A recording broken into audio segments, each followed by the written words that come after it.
I can do is stop and praise ya. When I think of your mercy and all that you've done for me, all I can do is stop and praise ya, praise ya, praise ya. Mercy, mercy on you, mercy, mercy on me. They say the truth has set you free.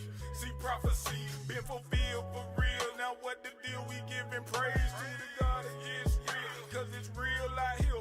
People get killed out here. They robbing still out here. It's getting hard out here. The love of many wax cold from what I hear. But we backed by the Most High, so who shall you feel? You gotta be bold and righteous to live. The flesh is exceedingly wicked. Sin deceiving is vicious. Repentance needed to fix it. His mercy too exquisite to miss it. Just proceed to listen. Let's stick to the mission. Believe and receive his blessing. You see, blessings come from above. None of us deserve it. None of us is worthy. But we praise y'all for his mercy.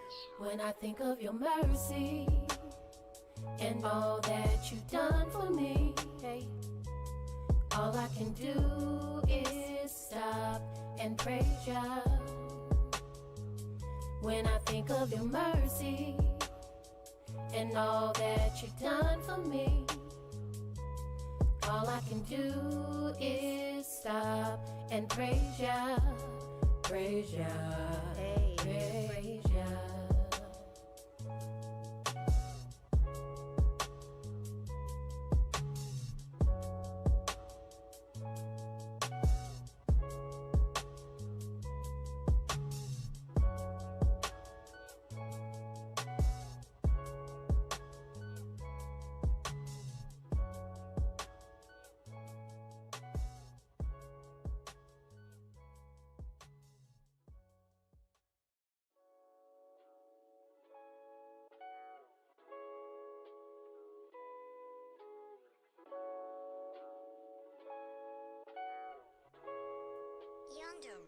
When I think of your mercy and all that you've done for me, hey, all I can do is stop and praise ya. When I think of your mercy and all that you've done for me, all I can do is stop and praise ya, praise ya, praise ya. We really gotta stop, like praise ya.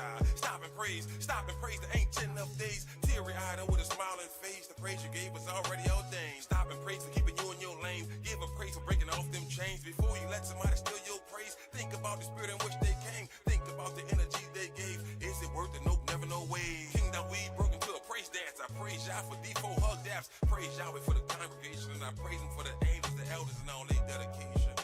See this truth, it'll cut you, heal you, it'll make or break you. This is a spiritual walk, it's a spiritual ride. Just don't despise the chastisement when you get chastised.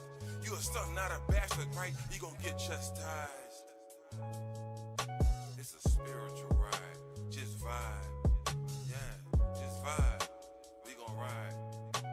All praises to the Most High. When I think of your mercy and all that you've done for me, hey, all I can do is stop and praise ya.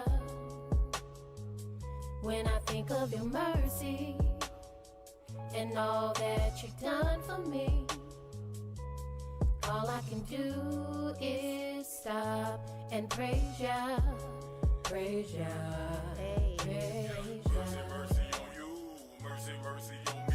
They say the truth has set you free. See prophecy been fulfilled for real. Now what the deal? We giving praise to the God of Yisrael, cause it's real out here.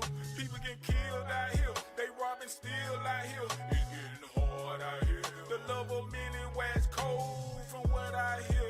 But we backed by the Most High, so who shall you feel? You gotta be bold and righteous to live. The flesh is exceedingly wicked. Sin deceiving is vicious. Repentance needed to fix it. His mercy too exquisite to miss it. Just proceed to listen. Let's stick to the mission. Believe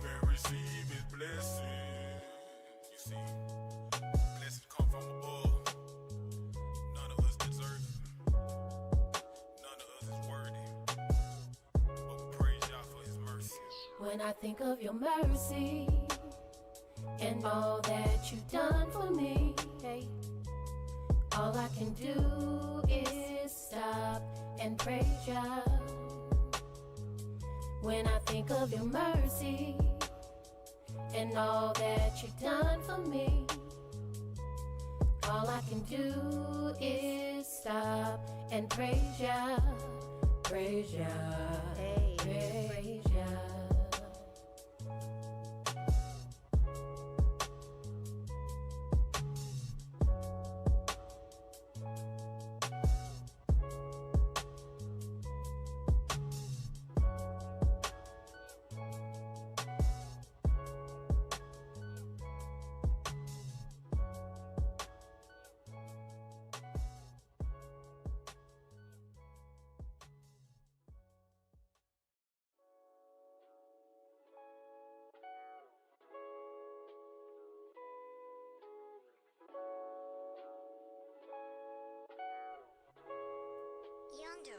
When I think of your mercy and all that you've done for me, hey, all I can do is stop and praise ya. When I think of your mercy and all that you've done for me, all I can do is stop and praise ya, praise ya, hey, praise ya. We really gotta stop like praise, yeah. Stop and praise the ancient of days. Teary-eyed and with a smiling face, the praise you gave was already ordained. Stop and praise for keeping you in your lane. Give a praise for breaking off them chains. Before you let somebody steal your praise, think about the spirit in which they came. Think about the energy they gave. Is it worth it? Nope, never, no way. Kingdom we broke into a praise dance. I praise y'all for D4 hug daps. Praise Yahweh for the congregation, and I praise him for the angels, the elders, and all their dedication. See this truth, it'll cut you, heal you, it'll make or break you. It's a spiritual walk, it's a spiritual ride. Just don't despise the chastisement when you get chastised. You a son, not a bastard, right? You gon' get chastised. It's a spiritual ride, just vibe. Yeah, just vibe. We gon' ride. All praises to the Most High. When I think of your mercy and all that you've done for me, hey, all I can do is stop and praise ya. When I think of your mercy and all that you've done for me, all I can do is stop and praise ya, praise ya, hey, praise ya. Mercy, mercy on you, mercy, mercy on me. They say the truth has set you free. See prophecy been fulfilled for real. Now what the deal? We giving praise to the God of Yisrael, cause it's real out here. People get killed out here. They robbing still out here. It's getting hard out here. The love of many wax cold from what I hear. But we backed by the Most High, so who shall you feel? You gotta be bold and righteous to live. The flesh is exceedingly wicked. Sin deceiving is vicious. Repentance needed to fix it. His mercy too exquisite to miss it. Just receive the listen. Let's stick to the mission. Believe and receive his blessing. You see, blessings come from above. None of us deserve it. None of us is worthy. But we praise y'all for his mercy. When I think of your mercy and all that you've done for me, hey, all I can do is stop and praise ya. When I think of your mercy and all that you've done for me, all I can do is stop and praise ya, praise ya, hey, praise ya.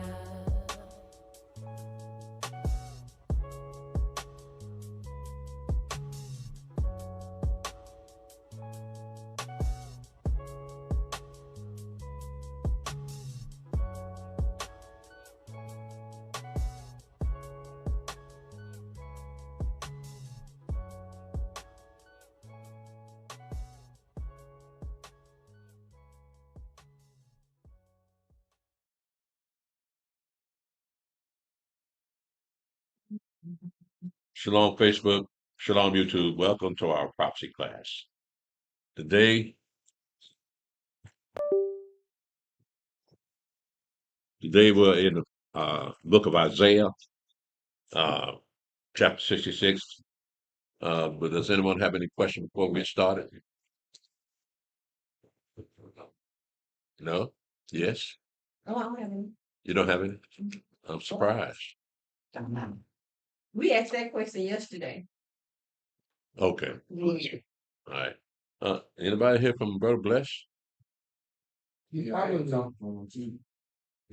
How you doing? Is he all right? Yeah, he all right. His mom's still in the hospital. Yeah, that's where he at in the hospital? Yeah. More than likely they tending to it.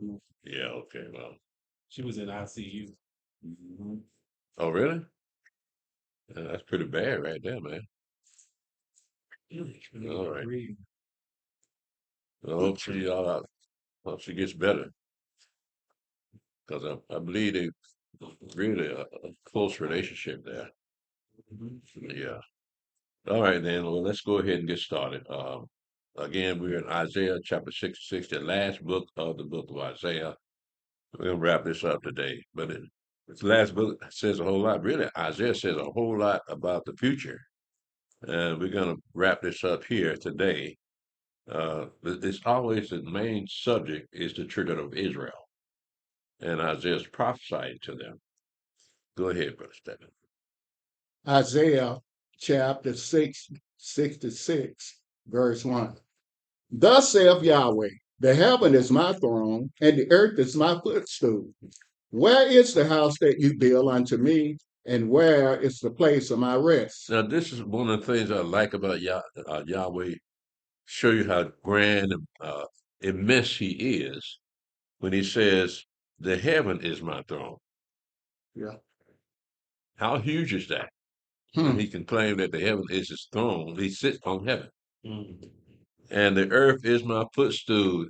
The earth is just a footstool to Yahweh. Right. Yeah, so it just shows you the immensity of Yahweh, that he encompasses all of this, but all of it is small to Yahweh.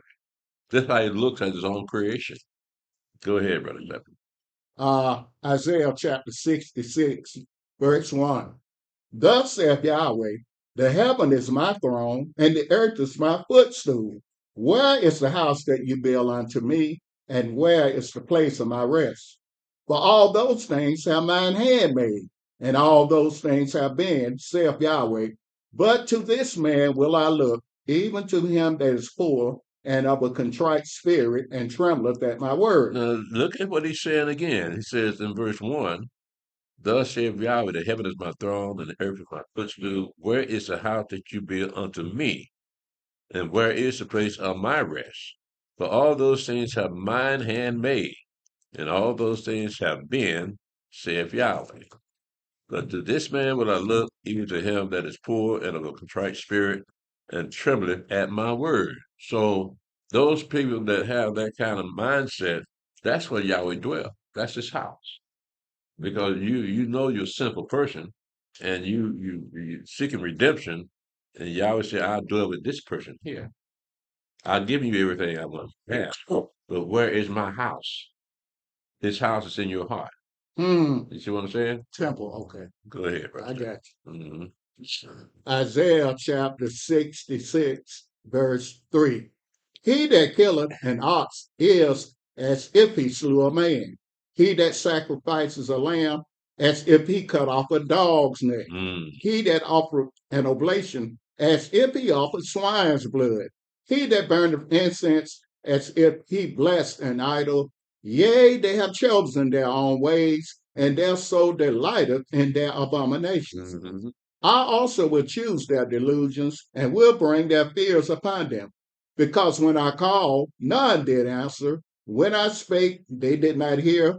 But they did evil before mine eyes, and chose that in which I delighted not. Hear the word of Yahweh, you that tremble at his word. Your brethren that hated you, that cast you out for my name's sake, said, let Yahweh be glorified.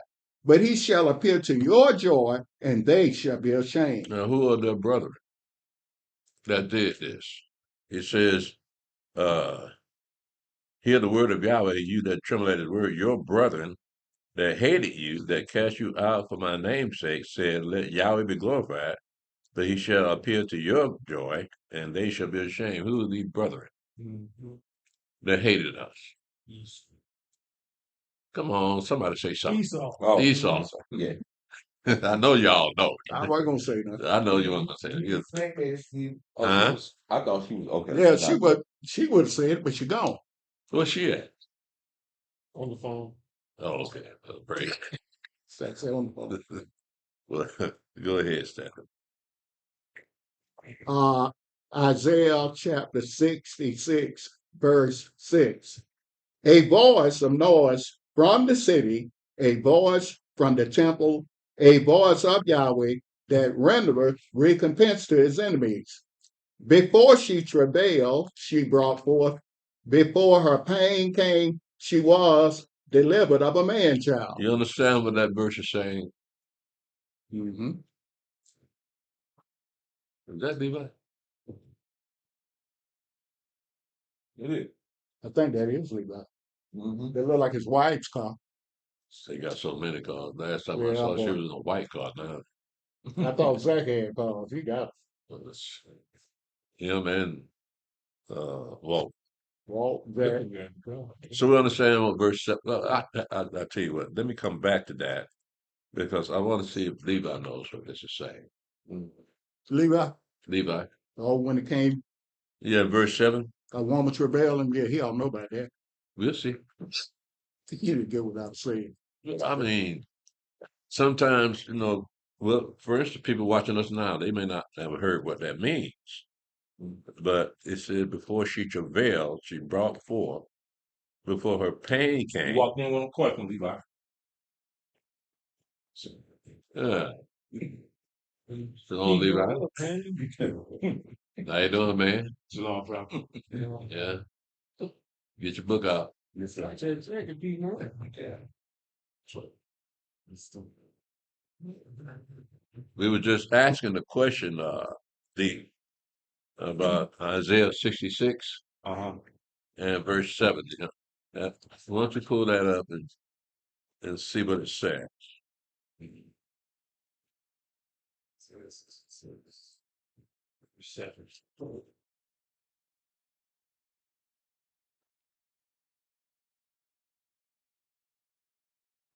You see verse 7? Yes, sir. It says, before she travailed, she brought forth. Before her pain came, she was delivered of man child. Mm-hmm. What's that saying? She will be Israel, and the man child will be Mashiach, right? Yeah. But it said, before she travailed, she brought forth. Before her pain came, she was delivered of man child. What was her pain? Curses? Huh? Curses? What? He said curses. No.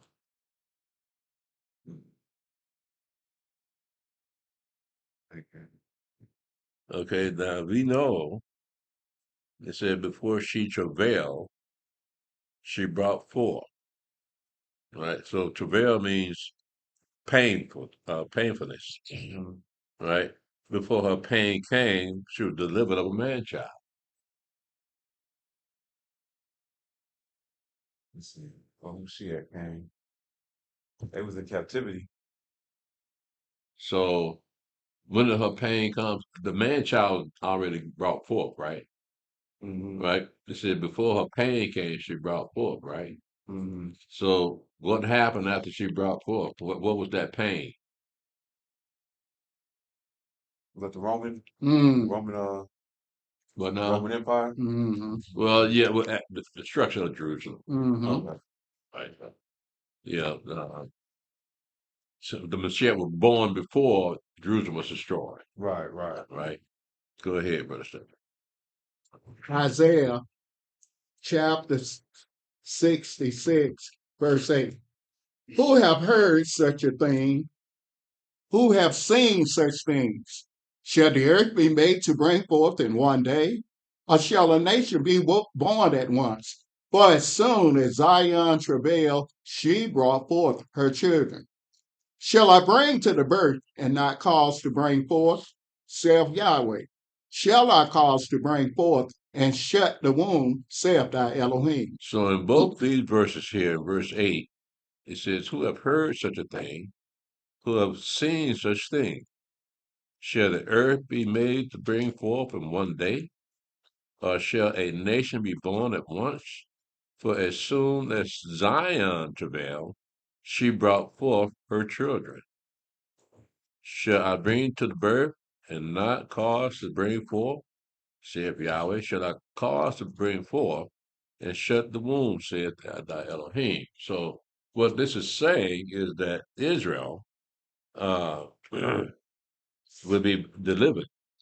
It says in verse 8, who have heard such a thing? Now we already got the birth of the Mashiach here in verse 7.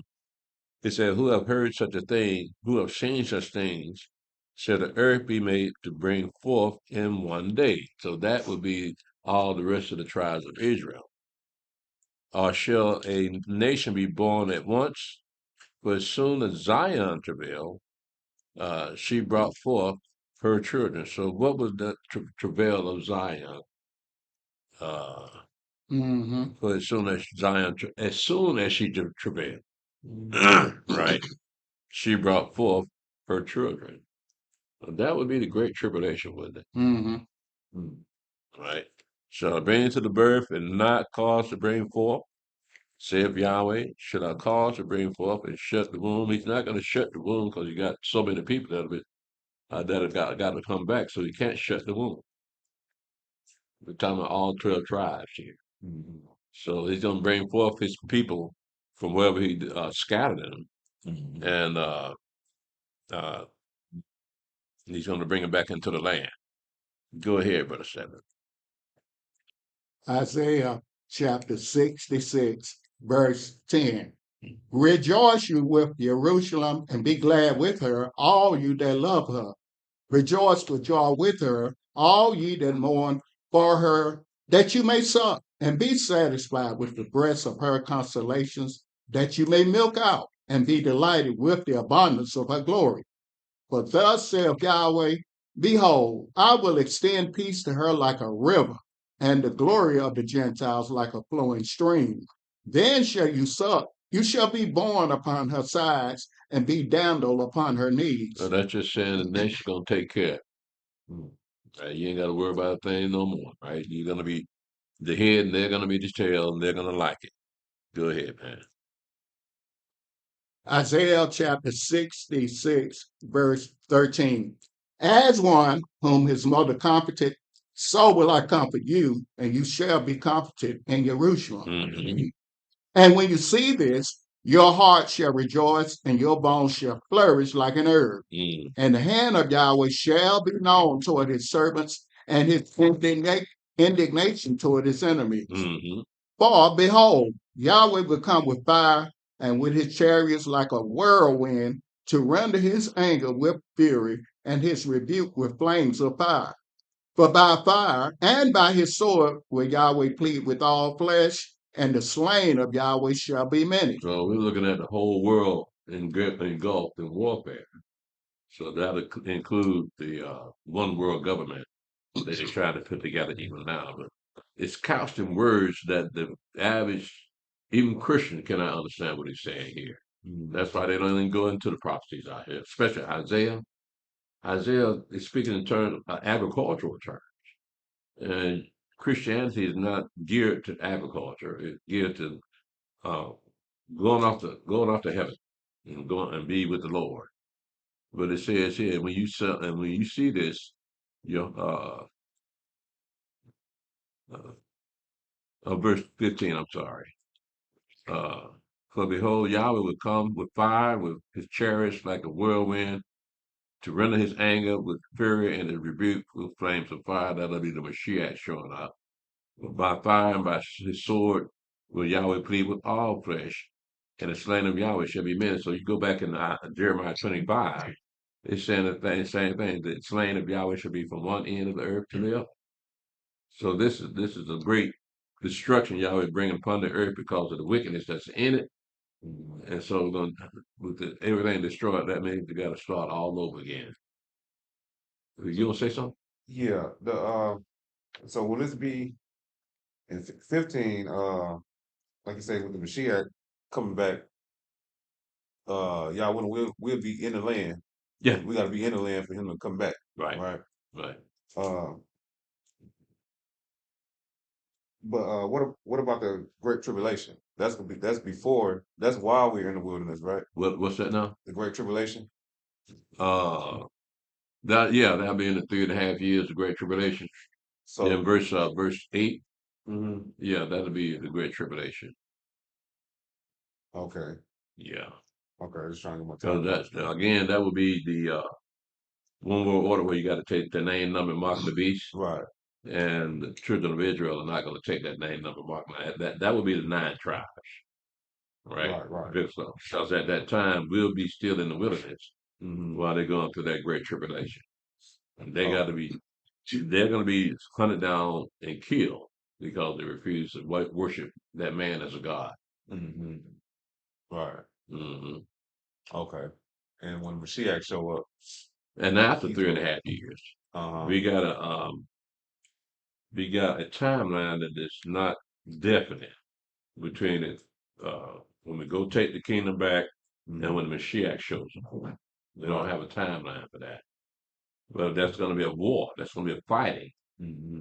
after the 3.5 years of the Great Tribulation. And Right. after we go into the land, Hmm. there's going to be war. I mean, all the armies of the earth going to come to Jerusalem. All of them that are left, Yeah. because uh, before 3.5 years is up, America won't be on the scene. Right. America was the most powerful country in the world and arms supply to everyone in the world. So once America's out of the way, the world's going to need some type of leadership. That's when the one world order kicks in. Hmm. And then in order for it to maintain peace, you got to take the name and number and mark to make sure that you are part of the system. Because that's got to be a system to set up Right. so that can recognize who's the enemy, who's not the enemy. But that'll be set up before we hit the wilderness or while we're in the wilderness. In the 3.5 years, yeah, the In the system, within actually, three the and a half. system is set up now. Right. Okay. Like the other things hadn't kicked in yet. Because America, again, got to fall before that 3.5 years kicks in. Hmm. That'll Right. be us getting up out of here and Gotcha. headed toward the wilderness. Hmm. But that's when the 3.5 years starts kicking in once Hmm. America is destroyed. Right. Right. Okay. So now again, we don't have a timeline per se, for that to happen because we're looking at according to the book of Daniel, it looks like we're going to have 3.5 months to get up out of here.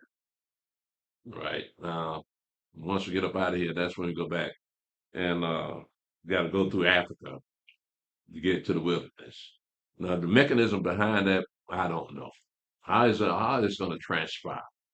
Because it said you came here by boat, you're going to leave by boat.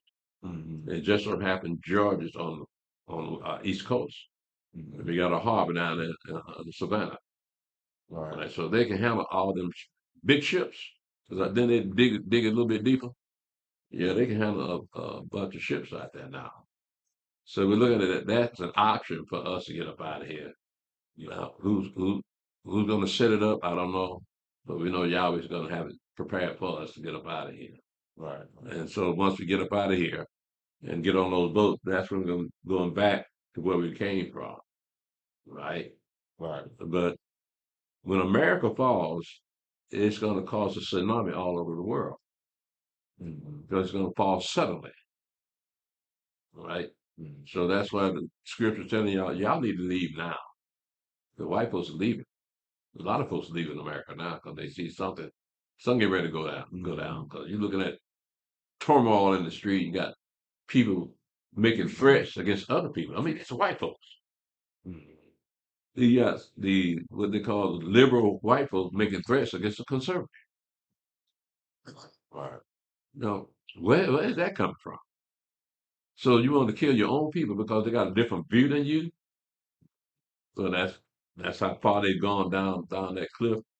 So they can't turn around now because they making open threats on the internet. Kill all the conservatives, kill Trump, kill everybody that don't agree with you. Yeah, so that'll be ruler against ruler in Jeremiah. Yeah, that'll be that civil war. So all that's got to take place. Then we got to get up out of here. Right. Once we get up out of here, spend that time in 3.5 years, come out, take the kingdom, and that's when those armies going to come up. Now, again, we don't have a timeline on that, how long that's going to take. Yeah. But the battle's going to move northward to Armageddon. That's when the Mashiach shows up. Gotcha. Right. So after that, like I said, after that 3.5 years, we don't have a timeline. Right. All we know is there's going to be a battle in Jerusalem. And those armies are going to come up to Jerusalem. We don't know how long that's going to take. But once that kicks off, Judah's going to fight in that day, then they're going to prevail.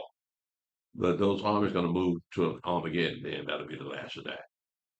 Is that what 16 is, Armageddon? Verse what? 16. Verse 16, for by fire and by his sword will Yahweh plead with all flesh, and the slain of Yahweh shall be many. Yeah, you put Jeremiah 25:33 on there, and that'll show the same thing that it said the slain of Yahweh shall be many. Right, that's all over the world. You know, Elder, what you and Deacon Levi was talking about, this process of leaving, and I find it interesting that I've been hearing more and more about Africa splitting. The continent. Yeah, the continent of Africa. Yeah, that started a couple of years ago. Yeah, and they've been talking more and more about it. So, you know, you're saying, like you just said, you just thought about it when you said we got to go back through Africa. So I'm just wondering, like, how was Does that have anything to do with us getting Yeah. out of here, right? Yeah. I kind of thought about that too, because the whole continent is changing. Okay. As a matter of fact, the split is so big that they want to make another sea. Yeah, that's how big. Yeah, that's See, that's another sea already. Y'all would put a sea right there, right there in the continent of Africa. yeah. So we don't know how long that's going to take. What's going to be the end of it? Will it stop?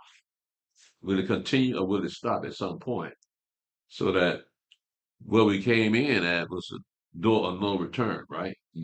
So who's to say that we may not get off there, but go around there and go up through that new pathway of that sea and make it a little bit quicker to get to the wilderness. And they don't even know it. Yeah, I know, because it's a phenomenon, man. We've never seen a whole sea created, a whole continent split apart. Planning it. Huh? He's been planning. Who? Torres. Who? He the captain, the president. Oh, Burkina Faso. Yeah. Oh, you're thinking about Ibrahim? Yeah, Torres. And what did he say about it? They said they were going to build like an ocean. Certain things will come through to separate Africa. Oh, he's been talking about it, huh? He's been talking about it. Well, did he mention us? No, they don't know nothing about us. I think he does. I think he does. He's been mentioning us over here. Well, he calls us the American Negro. Yeah, I know, but that's what we call ourselves. So, until we got more knowledge. Yeah, but you may have a point. They may not know it's us because I think no, he doesn't have any facial hair, so I look at him as fully ham. Right, and he's praying to Allah. He what? And he's praying. He's bowed down praying to Allah. So he's Muslim, huh? Himself a Muslim. All right. So is this the same guy that Trump threatened because they persecuted the Christians over there? That's the same guy. That's the same one. I tell you, Trump, he only aimed the shot. He just shoot from the hip. Yeah, but that phenomenon is not man created though. That's splitting Africa up. That's not man created. I know. Africa up. It's all of a sudden came upon all of a sudden Africa. 2 years. They don't know how it started. Where did this come from? So they're gonna have to call it some kind of sea now, some kind of ocean. Give it a name. But that may play a part in not getting up out of here and going to the wilderness. It may cut the time short because the boat go around up that little ocean. Mm-hmm. It could take us closer to the wilderness. Yeah, because if we get off at the door of no return and walk, because how else you going to get from there to where you came from? So if we had to walk from the coast of Ghana, it would take us 9.5 weeks if we walk. That's a lot of time. We're looking at months. Well, Well, two and a half months. yeah, I could see that, Elder. What you're saying that would cut down the time because when they built the Panama Canal, that was the purpose for logistics to cut that time to cut Yeah. through. So that kind of sounds like Yeah, it could be. We Yeah. have to see what Yahweh has in store. We gotta. Um, I mean, that's one thing to think about. But we gotta think about how we gonna wake up in the morning. We may not wake up, so it might not mean nothing. But it's good to have your mind focus on something other than staying alive. So that may be hope for the future. But again, all this is talking about the end time scenario, and that Yahweh's going, Mashiach going, is described here in verse 16. For by fire and by his sword will Yahweh plead with all flesh, and the slain of Yahweh shall be benned. That'll be the Mashiach killing people. And when it says in the book of Revelation that a two-edged sword is gonna come out of his mouth. What does that two-edged sword represent? The word. So if he look at you and say, "You gonna die," you gonna die. He ain't got to pull no sword out on you. His word gonna kill you. The very thing come out of his mouth is gonna kill you. So he's coming to judge and to make war. So if he judge you, man, while you in that great war, you die, you're gonna be waking up 1,000 years later and thrown into the lake of fire. Yeah. So if you're gonna die, just well die now. You don't want him killing you. Go ahead, Stephen. Isaiah chapter 66, verse 17. Mm-hmm. They that sanctify themselves and purify themselves in the gardens behind one tree in the midst, eating swine flesh and the abomination and the mouse shall be consumed together, saith Yahweh. Now that's us.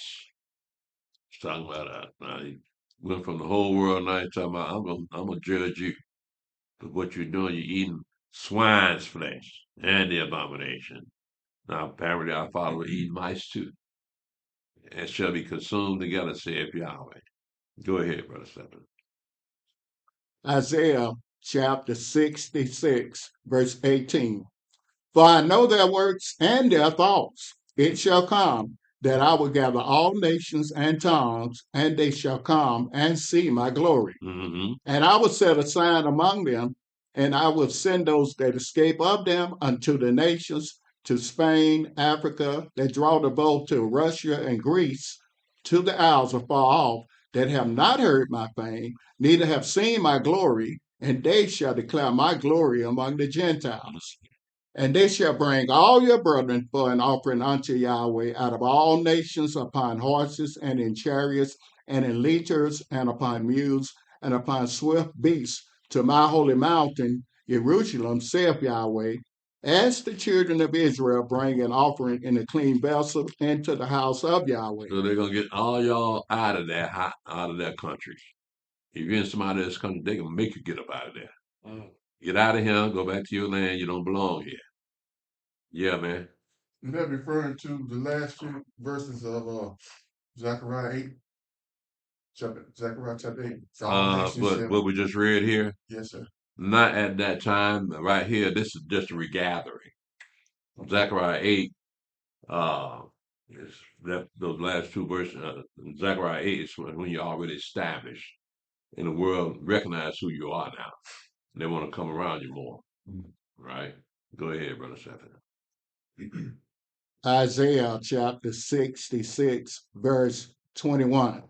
And I will also take up them for priests and for Levites, saith Yahweh. For as the new heavens and the new earth, which I will make, shall remain before me, saith Yahweh, so shall your seed and your name remain. You can't be no more definite than that. It says, for as the new heavens and the new earth, which I will make, shall remain before me, saith Yahweh, so shall your seed and your name remain. You can't get rid of us. We're protected. We ain't all good at two toes, but he always selected the people he's going to save. So there's another way of looking at this also is that he's going to create a new heaven and a new earth.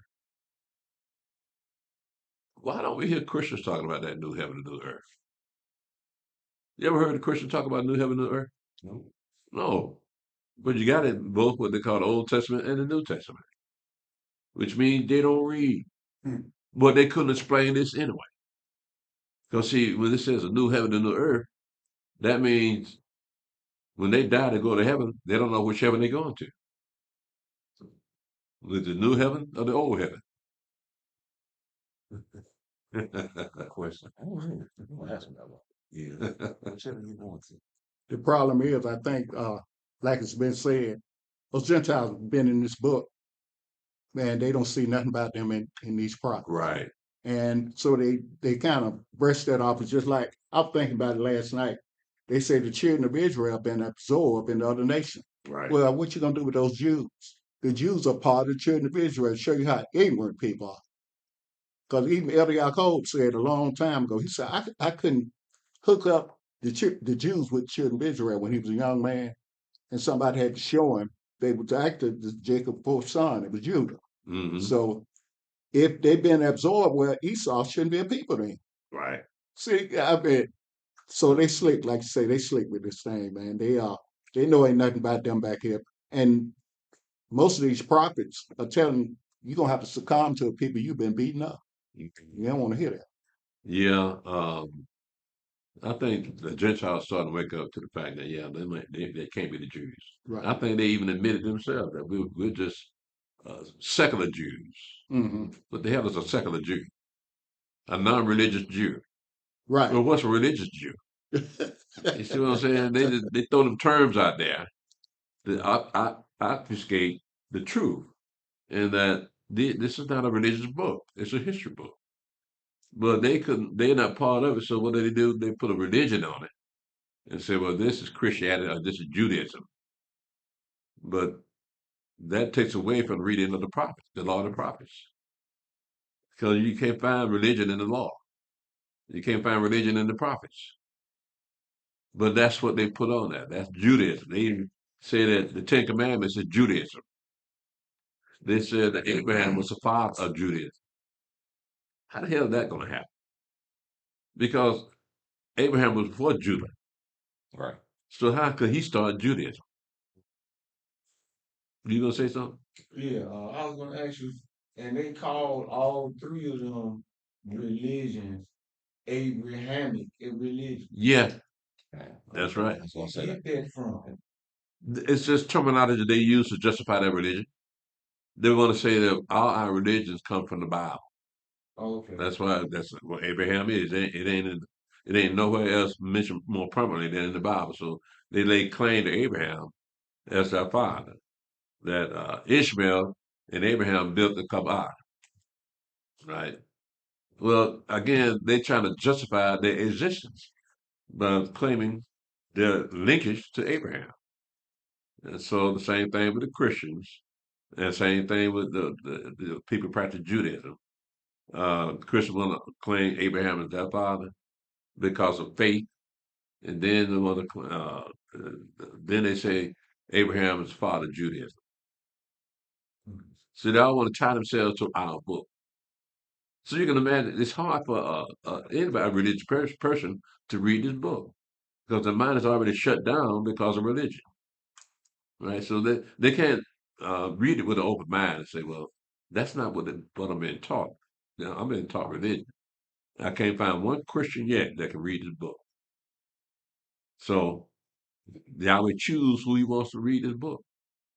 So you should feel blessed because Yahweh chose you. Mhm. He didn't choose no one else. He didn't choose the Gentiles because they couldn't. They know more about this book than anybody else, but they don't know. They, if you notice, they always leave out the children of Israel and the God of Israel. They can quote anything else in here, but Mm-hmm. they never mention the children of Israel, how important they are in the grand scheme of things. So yeah, you got knowledge, but you don't have the spirit. So Yahweh, what Yahweh done is open up the book to his people Israel, glory and honor to the Jew first, and also to the Gentile. Did you have something, man? Yeah, when you was talking, I was thinking about way back in the day when gospel music was out. I forgot the choir's name, but the preacher in the song said, "Have you got good religion?" And the choir said, "Certainly, Lord." Yeah. And I was thinking about James chapter 1:27. They use that. You think they use that verse? They what you just said? Well, the thing about that verse is it's in the law itself. So that again, that's an attempt to turn the law into religion. Right. So that our father did not practice religion, but the writers of the letters, like in Jude, want to call it a religion. Mhm. Now, granted, in Jude, you can hear Jude quoting some of the Apocrypha, uh, because in Jude you got where he mentions Enoch and those thousands of angels that came with him, but that's not in the Bible anywhere. Right. So he got it from an extra source. He got it from the pseudepigrapha. Mhm. Right. So that is one instance where you see that they put information in there that's not part of historical parts of the Bible. From the scriptures, from Old Testament, what we read in Jude was not in that Old Testament. So you got it from somewhere else. Again, that's when this Apocrypha and the pseudepigrapha was out there also. They're reading them books too. But if you know in the Gospels and the epistles, they mainly quote scripture, except for in Jude. Them two books, the two, I can't pronounce them. The Apocrypha Yeah, the other and, one. and the pseudepigrapha. Yeah, see, that's new to me. That one, You never heard of pseudepigrapha? no, I know about the other one. But you told us a while back not to. You can read it, but don't take it in like Well, the you can't Bible. compare the Apocrypha and the pseudepigrapha to the Bible. Right, That was my point. right. I've been asked that question before. That is it all right for them to read the Apocrypha? And I said, as long as you ground it in this first, Right. go ahead and read it. And you should read it as recreational reading. The only two good books in the Apocrypha is First and Second Maccabees. So that links uh, the Persian Empire during the time of Malachi, because that's the last prophet, and the Persians were ruling at that time. So the Apocrypha links that last book of the prophet Malachi to Matthew, because you got a space there that don't have any writings. So you got Malachi and Matthew, and so with that you don't have any information on the Greek Empire. They probably didn't write that much about it, except in Daniel. And then you don't have where when the Roman Empire came on the scene, that's when you go up into Matthew and it says Roman Empire is on the scene. That was 70, Uh, 70 AD. no, that's when they destroyed Jerusalem Okay. in 70 AD. All right. Now the Mashiach, they calculate the Mashiach birth is 4 BC. Mm. How about white people do that? I don't know. Mm. But that white people just know everything. Well, so one more little thing. You said if I just noticed that when you said you got to master this book, right? What now? The Bible. What about it? That's how before we go to anywhere else, we Yeah, study yeah. this. Make sure you understand what the Bible is saying. Right. And the thing about it is, once you read it, it never ending. It's never ending. I discover stuff again that I ain't never seen before. Yeah. And I don't think you can. I don't think we can finish this book. Oh, Yeah, well, it's always something new in here yeah, that's beautiful. that you didn't see before. Yeah, You read it all the time. All of a sudden, the Spirit says, "Stop and read that again, and think about what you just read." yeah. So now it's opened up even more because you didn't even notice. Then you look when you see something that you missed, then you see more references to it in the rest of the book. So how did I miss all of that? Yeah. So again, that's just the Spirit. So the Spirit can't do to you what it did to Islam, but to slow mo. Mhm. Yahweh gave that spirit of wisdom all of a sudden, right? But you see how it ended up. Mhm. He ended up bringing other gods into the kingdom and marrying strange women. The wisest man on earth. Why would he do something like that? So what Yahweh doing now is giving us a little bit here, a little bit there, line upon line, precept upon precept. So you don't get it all at once. It's always something new that the Spirit's showing you. Look at that again. So that keeps you glued to the book and want to read it even more. So that's where that thing should. That's the way it should be. Because Yahweh's speaking to us in another language now. Mhm. He was speaking to our fathers in Hebrew. Now nobody speaks Hebrew anymore. And so he's speaking us to with stammering lips in another tongue. So it all fits. That's what's so beautiful about it. It all fits. Mhm. And just like you were showing me earlier today, was that Chat GBT? Mhm. Yeah, Chat GBT. You know about that, right? Yes, sir. Well, GBT said we're the children of Israel. Mhm. Yeah. See, it show it to you later on. That's a computer. A computer says that's who we are. We haven't heard that from anybody. But the computer, they ain't got no feelings. Just spit out information, facts, facts, facts, right? So yeah, the black people, they're the children of Israel. And hands down. Yeah. So elder of all the nations is our enemies. So when AI, all they get together and figure that out, they gonna be trying to kill us too. Yeah, as the children of Israel, we gotta kill them. Yeah, maybe they should have asked that Chat GBT some more questions, man. Yeah, So what's going to happen to them? I didn't think about that. They're He said they were gonna leave. going to leave America? They were gonna leave. I think I seen it. Okay, I'll take that.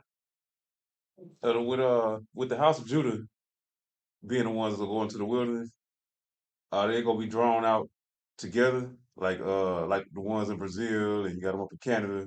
You know what I'm saying? Well, everybody got to be out there when it come out.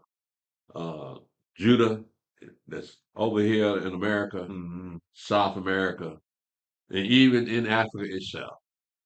They got to come out of those places and go into the wilderness.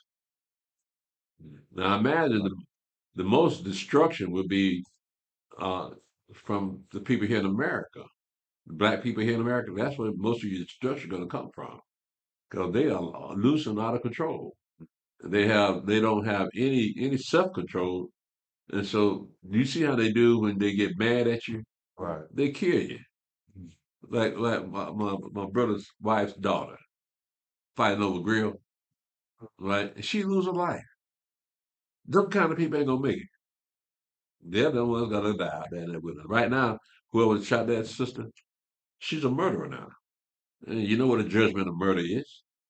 Yeah, so uh that's gonna be part of this purging out of the wilderness, all those murderers out there, those people that break Yahweh's law. Yeah, they ain't gonna make it in land. Yeah. I With give up. I did it again, Steve. I give up. You want me to leave, man? would you say that they're gonna be drawn out to where they, you know what I'm saying, gonna want to leave or they gonna be forced out? More than likely, they're gonna be forced out of Oh here. yeah. Okay. Because Jake ain't leaving nowhere like got fried chicken. No, I'm Hmm. sorry. I gotta go along with you on that door, Elder. If we see white people leave, we're gonna leave. Mm-hmm. We can't do without white people. That's right. That's White people right. start leaving in mass today, we'll say something wrong. That's right. Even them Negroes on that corner down there. Yeah. Something wrong. These people leaving. So if that happened, then how you gonna call white people racist and you following after them? Y'all just unbalanced, man. Emotionally, you don't know how to think because you let the television do your thinking. Television say hate white folks. Why? Just hate them. That's what black people do. They hate white folks. They don't know why. Well, again, they're just jealous, just like reading the Song of Moshe in Deuteronomy 32. They're jealous of white people. So white people got their act together. But and Jake can't get his act together because Jake don't trust Jake. You got that right. Yeah, you can't take your automobile to a mechanic. The Jake, you can't trust that dude because he ain't gonna do right, even though he gonna charge your arm and a leg and still rip you off. That's the mindset of every black person in America. They don't want their car given to a black mechanic. It's sad. Yeah. So that for some reason it's in them saying, I don't want to do this. I'm gonna take his money and rip him off. Where's your conscience, man? Don't you know the difference between right and wrong? So what we end up doing is going to white folks. They charge on arm and leg, but at least it's done right. And if they screw it up, they can take it back to them. Mm-hmm. Now you can't take your car back to Jake because Jake don't move.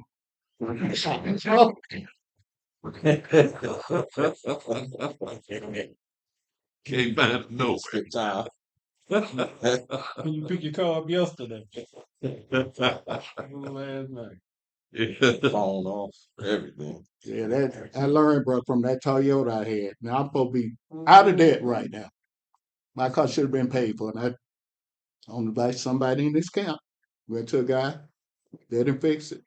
Wasn't no gas. You remember when you took me over there? Wasn't no gas in the car. I know, bro. Tank was over halfway full. Heartbreaker. Mud all in the car. Yeah, I know. Tie rod loose. Yeah. The trimming on the front fell off. Car humming, sounding like a T model. Humming, right? Lights all on the dashboard. Chicken wings. Yeah. You just well gave that car to me. I'd tear it up just as well. But nevertheless, that's the mindset of your people. For some reason, they don't want to do the best for you. They'll do the best for white people, but they won't do the best for you because they know you ain't got no power to change anything. Mm. That's all going to change.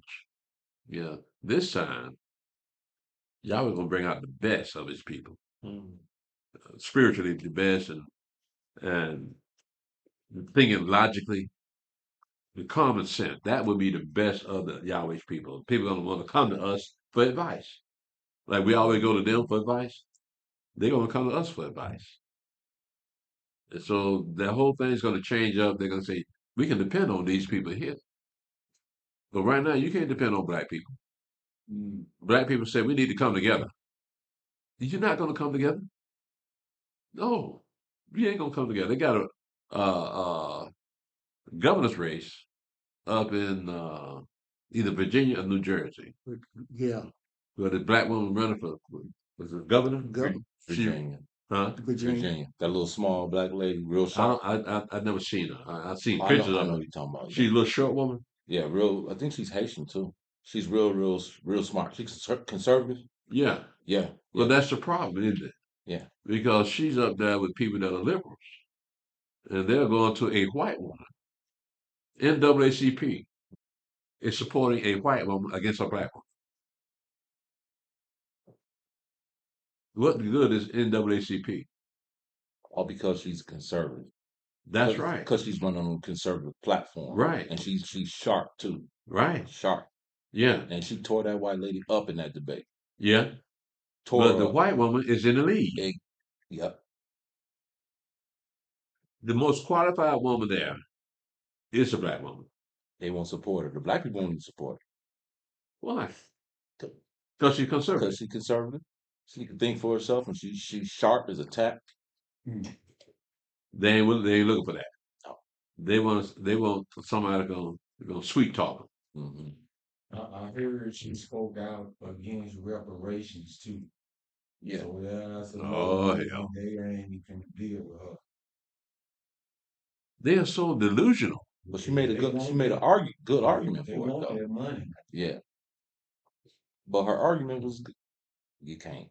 Yes, never mind. Yeah, I feel sorry for her because that's politics, and you're dealing with an unbalanced people, and those liberals work rely on you being unbalanced because they'll throw anything out there at you, saying, "Well, we're gonna support you. We're gonna give you reparations. We're gonna keep you on welfare, give you food stamp. You ain't got to miss a thing. Just vote for me, right?"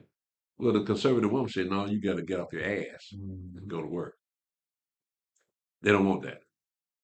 They just want to lay around, get food stamps, get all kinds of free stuff from the government, and that's what this white woman probably promising them. Yeah, she's a Democrat, right? Oh yeah. That woman, the white woman. Oh yeah. Well, there it is, right there. I forget she asked her some question. She couldn't even answer the question. She just sitting there looking dumb. She was like, answer the question. That white lady sitting there like yeah. But she's in the lead. I know, Elder. They want a dummy to lead them. That goes to show you the mindset of black people. But keep in mind, That's a testimony. she's speaking the views of Donald Trump. If she's conservative, right? They don't want to hear that. Anybody that's got the same mindset of Donald Trump about, look, this is a free enterprise. Ronald Reagan even said that. Go for it, buddy. Yeah. Government is not in the business of taking care of you people. Right. Do something for yourself, right? Yeah. And all this money we making, and all we do is buy the biggest house and the biggest cars, then pull our suspenders up. Look what I done. Yeah. But white people say these some crazy people. Easily can maneuver them into thinking anything, man. So that's a testimony against black people that they would actually reject not righteous, but conservatism, or somebody thinking saying right things to somebody saying stupid things. That's your people. And 9 times out of 10, I bet you they're the kind of ones gonna be purged out in that wilderness if they make it that far. Because if they go with this white woman instead of a black woman, that means they have no morals. And so if you ain't got no morals, you out there in that wilderness, yeah, you're gonna be ripped off. Yeah. Y'all gonna have that kind of mess in the kingdom. Yeah, man. So, Elder, when you was just talking about slow-mo, King slow-mo, all the wisdom he had, Yahweh gave him, but Yahweh giving it to us little by little. And the nation gonna seek unto us. So it'll kind of be the same way they'll be seeking unto us, the way that like Queen Sheba went to slow-mo to hear what he had to say. So the nations are basically come to us for the same way. Right. Because we got to teach them laws, statutes, judgments. Okay. Right. Right. Because they're going to be bringing their sacrifices to Jerusalem. When was the last time you seen white folks sacrifice anything? That wasn't us. Anybody really, except for the Muslims, they do that. But you got to be taught not only how to kill an animal, and then you got to know which animals to kill. Then you got to give them a dietary law. All those things they got to be taught. Now, granted, some nations already know how to slaughter animals, but the majority of the Gentile white folks, they are more technical than agricultural. So they got to be taught how to kill an animal, what animals to kill, what kind of food they're supposed to eat. They got to be taught all those things, and they got to be taught Yahweh's law, sure them the penalty for murder. So the murder rate's going to go down in that kingdom. That's if there will be any murders. So that's going to be a brand new day because ain't nobody going to be doing the things that they're doing now. So we look forward to that. So all we can do is read about it coming. But we know it's not going to be an easy journey because a lot of things got to be destroyed before that kingdom of heaven is set up. Right. Go ahead, Brother Stephen. That's where verse 21 comes into play. It says, and I will also take of them for priests and for Levites, saith Yahweh. Well, got to remember also, the priests and the Levites, they dealt mostly with temple things. But when you're talking about all 12 tribes of the children of Israel, they're going to be priests also. So the main job, when you read up in Ezekiel, for instance, in Ezekiel it said the priest will be teaching the people the law. That was what they're supposed to do in the first place. But when the kingdom is set up, they're still going to have that, but the rest of the tribes are going to be out among the other nations. Probably teaching Yahweh's law there. Yeah, so again, we'll be priests and king, a kingdom of priests. Right. So that's something the world has never seen before. A whole nation of priests. Everybody's a priest, right? And you got to have one in your land, at least one, so you know what you can and cannot do. The priest will make intercession on your behalf when you sin against Yahweh. Yeah, so we'll be very important, and they'll be glad to have us come around because whenever we come around, blessings come too. Yeah, that's what happened when you let a Levite in your house or a priest in your house. They can bless your house. Yeah, look at what's her name? Hannah was praying for a son. Eli was there, and he saw her, and she explained to him explained to him what she was praying for, and what he do? Say, Yahweh grant your request. He blessed her, and she gave birth to Samuel. So yeah, you're gonna want that in your kingdom, in your land, so they can bless you, give you those things that you need. Right. So yeah, that'll be your effect on all the earth. That's why they all want to come around you because they want to get them blessings off of you. Just like these white folks have done for 400 years here in America to us. They know who we are, and they know we bless this country. As long as we don't know who we are, they can hold tight. But if black people knew who they were and knew that America was dependent on them to be rich and powerful, we could call the shots. They said, "Well, wait a minute now. What you gonna do for me?" Black folks don't think in those terms, man. They don't know they have the advantage, but they don't know they have the advantage. All we know, Well put, Elder. all we know is what we've been taught. Yeah, I You know. can't get mad with us. We don't know it about. I know, but look at us though. Look at how much power we have. Mm-hmm.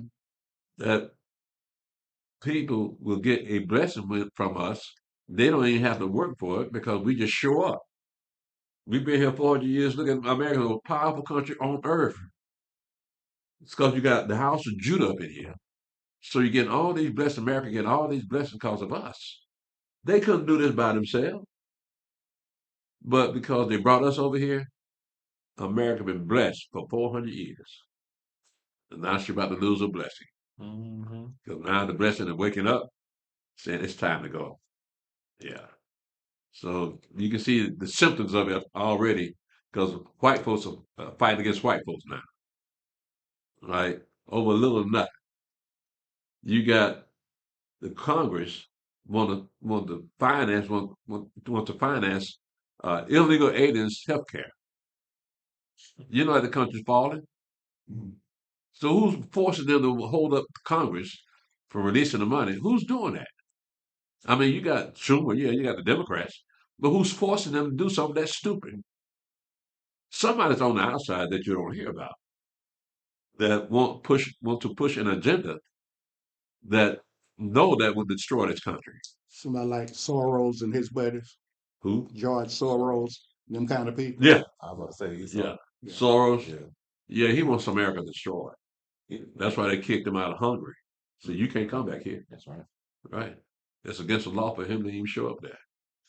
Esau always play both sides, don't they? Like Yeah, his, you know what I'm saying, yeah. supporting fund both sides of something Well, to the create. interesting thing about this situation here, we have a battle of billionaires. Right. You got the president is a billionaire, Soros is a billionaire. Then you got billionaires supporting the Democratic Party, billionaires supporting the Republican Party. So you got billionaires fighting against billionaires. And where we come in at? Really. Last, like you say, this country really blessed. And I checked over 10 years ago, America has more billionaires. That's 10 years ago than anybody. 458 billionaires. Yeah. That was 10 years ago. Yeah. And you consider people like, what's her name? What's her girl? You got LeBron's, he become a billionaire. What's old girl? Oprah. No, the singer. Oh, Oh, yeah. Beyonce. No. Oh, Rihanna. Riri. Rihanna. Yeah. All them people, Rihanna. I call her Riri. all, Trying to be cool. all those people recently became billionaires. So instead of 458, it could be way over 500 now. Yeah. Yeah. Yeah. It sure ain't us. Because we're here though, right? We're here and they got wealth off us. Yeah. Yeah. Again, that's a blessing you bring upon the country. And you got 3 tribes here in America. Yeah, you're gonna get blessed, buddy. Yeah. Who was that billionaire that gave that donation to Trump, the fund to pay the military? Because he said he got. Yeah, I don't know who that was. Never heard of They it. didn't say his name, just said a billionaire Yeah. donated 114 million or something like Yeah, that. I heard about that. I was wondering who that billionaire was. I don't know. You got a bunch of them out there, man. That's Yeah, like Steve was saying. You got a whole bunch of them out there. Some of them you don't even know. They hadn't even made themselves manifest. They undercover. It could be over 1,000 of them. Yeah. Yeah. Yeah, you look at like you say, LeBron James, Michael Jordan, Oprah, Riri. Well, we got our little small remnant of billionaires. They compare to Esau billionaire. Esau got a bunch of for small people. They got a bunch of billionaires. There's a few brothers that you don't even know about as billionaires. One, he gave some money to Morehouse. Man, I didn't even know this guy. Robert Smith. Yeah. Yeah. I think he got messed up in something. They tried to screw him up because he gave that money to them colleges. They accused him of money laundering or something. Yeah, right? something like that. But I don't think anything came of it though. Yeah. Nah. He divorced his wife though and married a stripper. God. What is what? Exactly. What? He did that. What did he do? I don't know if it's true. He divorced his wife and married a stripper. Yeah, white stripper. A white stripper. White stripper. Wouldn't have mentioned.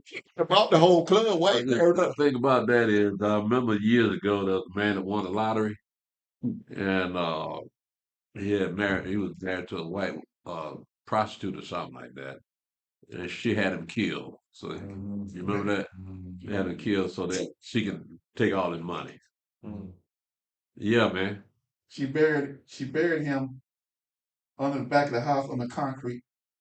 What? She killed and buried buried him under a slab of concrete Yeah. behind the house That was the one that won that lottery? in Florida. Yeah, I don't know where it was. Yeah, it was in Florida. And she couldn't read, huh? Yeah, Abraham. His name was Abraham. Right. Y'all know the man's name too. He couldn't read. That's the thing. That's the problem. Couldn't read. Well, how the hell he played the lottery? Just go in and put That a white couple woman dollars in did. Quick. And she had him killed. And so this billionaire married a white stripper. He was a millionaire. Huh? He was a millionaire. He had hit the lottery. That dude. No, I'm talking about the one that gave that money to them colleges. Oh yeah, he was. He divorced his wife and married a white stripper. Yeah. So it don't matter whether you billionaire or dollar ass. You ain't got no damn sense. Ain't got no sense. This is what you do. Come here, girl. Our man ain't got no damn sense to become a billionaire. Anybody can become a millionaire. Yeah, that's what I'm saying. How come I'm not a billionaire then? I ain't got no damn sense. You got too much. That's probably what it is. This is I hold my own self back. Yeah. They say they got 813 to 867 billionaires. In this country. Okay, see. I kind of figured I say it might be close to 1,000 now. They ain't nowhere near us. Jay-Z won too, Elder. Huh? Jay-Z. Jay-Z, yeah, He's been one long time. Yeah. He been Well, you know how he got started, right? Mm-hmm. Yeah, so Yeah. just add that to the pile. Yeah. I think I seen something with he got into Satan worship. Oh yeah. Yeah. Yeah, I heard about that too. I think Beyonce's supposed to be a queen witch or something. Yeah. One guy's a billionaire, but he won't let nobody know. Shaquille O'Neal is a billionaire. They keep saying he's worth 500 billion, but every time you look on television, he on some commercial. He's off in it. He got his hand up in everything. Well, He got to be a you billionaire. got to do something with your money. He sure is. Because you can't just let your money sit around and just withdraw something out of it just because you need it. You got to invest in something. So I'm pretty sure you got some good investors. Tell them to invest in this, invest in that, hide some of that money from the tax Yeah, man, yeah. all that thing. So when you see a famous person with a really huge house, that's to hide his money. Mm-hmm. So he won't be taxed. I mean, look at Evander Holyfield. Look, he bought an 18-room mansion, didn't he? Mm-hmm. Mhm. That's just one man. But then he got a lot of children too. Yeah. Yeah. Yeah, he's a hound. But go ahead, finish this up for a second. Isaiah chapter 66, verse 23. Mm-hmm.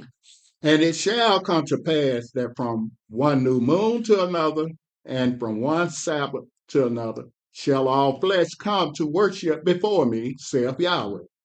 And they shall go forth and look upon the carcasses of the men that have transgressed against me. For their worms shall not die, neither shall their fire be quenched, and they shall be an abhorring unto all flesh. That'll be the second death, wouldn't it? Mm-hmm. Right? That they could fire. But when you read this every new moon, in verse 23, it says, and it shall come to pass that from one new moon to another, and from one Sabbath to another, shall all flesh come to worship before me, saith Yahweh. So the Sabbath will still be in effect, and the new moon will still be in effect, which means uh, that some of those holy days will be fulfilled, like the Day of Atonement on that new earth. There will be no need for a Day of Atonement Right. because there'll be nothing to atone for. Now, as far as the rest of the holy days, yeah, probably so. Being that there will be there'll be a more agricultural society, but we don't know what life will be like on that new earth because there will be nothing to defile it with. Uh, and we're gonna have the food we're gonna eat won't be meat.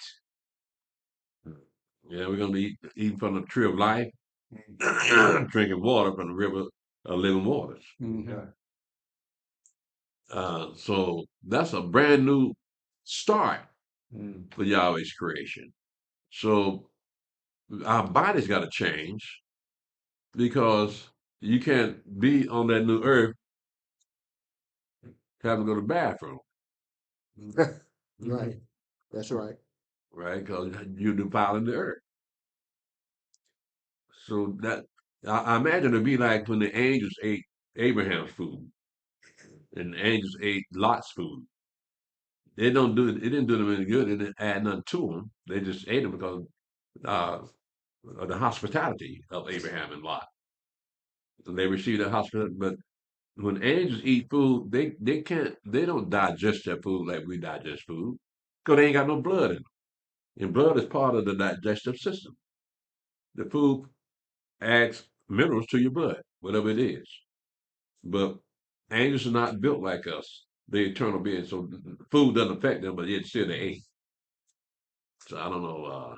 Now on the new earth, mm, how are we gonna digest our food? Will there be a need for toilet paper? No. No need for toilet paper. No, no, no. Them angels, they threw out that broth too, right? What now? I said them angels had one of them angels had threw out the broth. When it was it Abraham that gave him something and he poured the broth off or something like that. Oh yeah, Samson. yeah. That was I think that was Samson. and- Gideon. Okay. Yeah, Gideon brought an offering to the angel, Mm-hmm. and the angel said, "Pour that broth out." Right. You know, I was thinking about that when you were saying that when you were talking earlier about teaching the nations and and our people got to be taught too because I be seeing everybody's posting their meals now, their preparation of food and everything else, and you see them even our people that's eating clean food, they still eating blood. Yeah, Yeah, I see them make stuff in the pan, and they put the meat in the pan and everything else, and or they make a pot roast or something like that, and they put the potatoes and everything else around it, but they don't parboil it first, right. and they don't realize they eating blood. No, they don't. They it's just tradition that they Hmm. have, and that's the best way to make gravy or something like that. Yeah, adds a little flavor to the taste, but they don't realize that's not right. Can't eat blood. So you got to wonder how come white folks so crazy because they eat a lot of animal blood. Mm-hmm. Yeah, yeah, man. True. Not off the subject. I was like the question. Have you ever heard of a food called chicken bog? BOG. You ever heard of that? Chicken ball? Chicken bog. Have you ever heard that? No. My mom used to make that.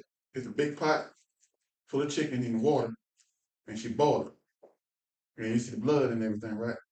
Instead of throwing the blood out, she adds seasoning and rice, and she wait till the chicken fall off the bone, and the rice will soak up the water. When time to eat, I'm saying as a kid, that's all we ate. Chicken blood rice. Oh yeah. Yeah, that's how. That's all you ate? Back in when I was a child. Well, that explains a lot. You know what? I think he set You you up. knew I was gonna come through that door. And you open the door for me, I'm coming right on in Yeah, there, he buddy. set you up.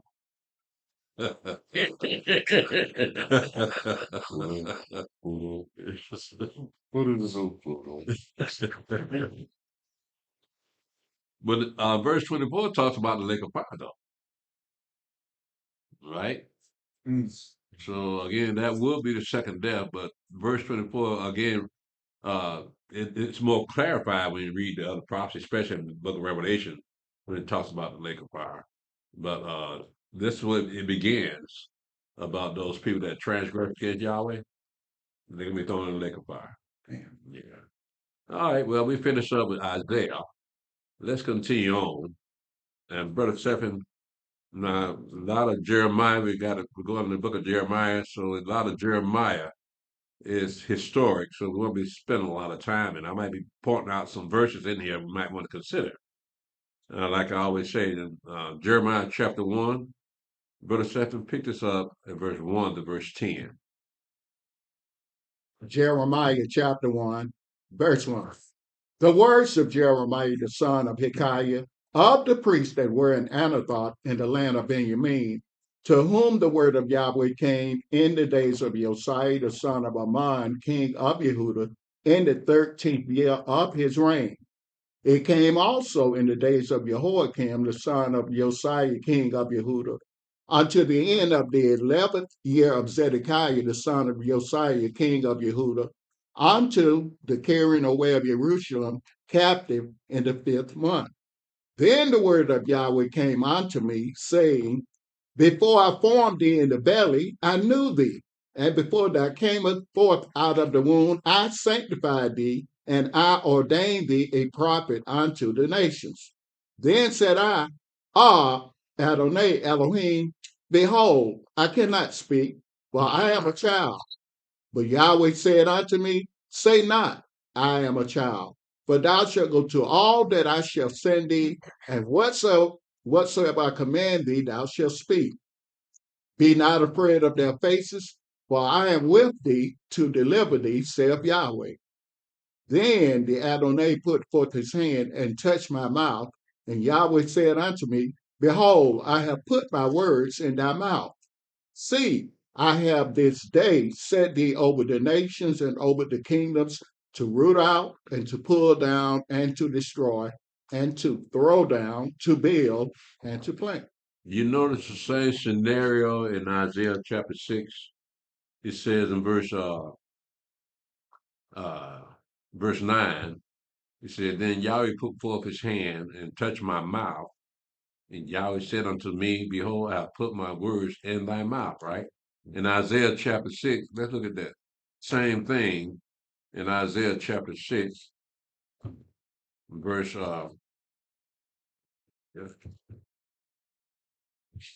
verse 1 to verse 8. Remember now in Jeremiah, he said he put his hand in the mouth and told him that he touched his mouth. He said, Behold, I'll put my words in thy mouth.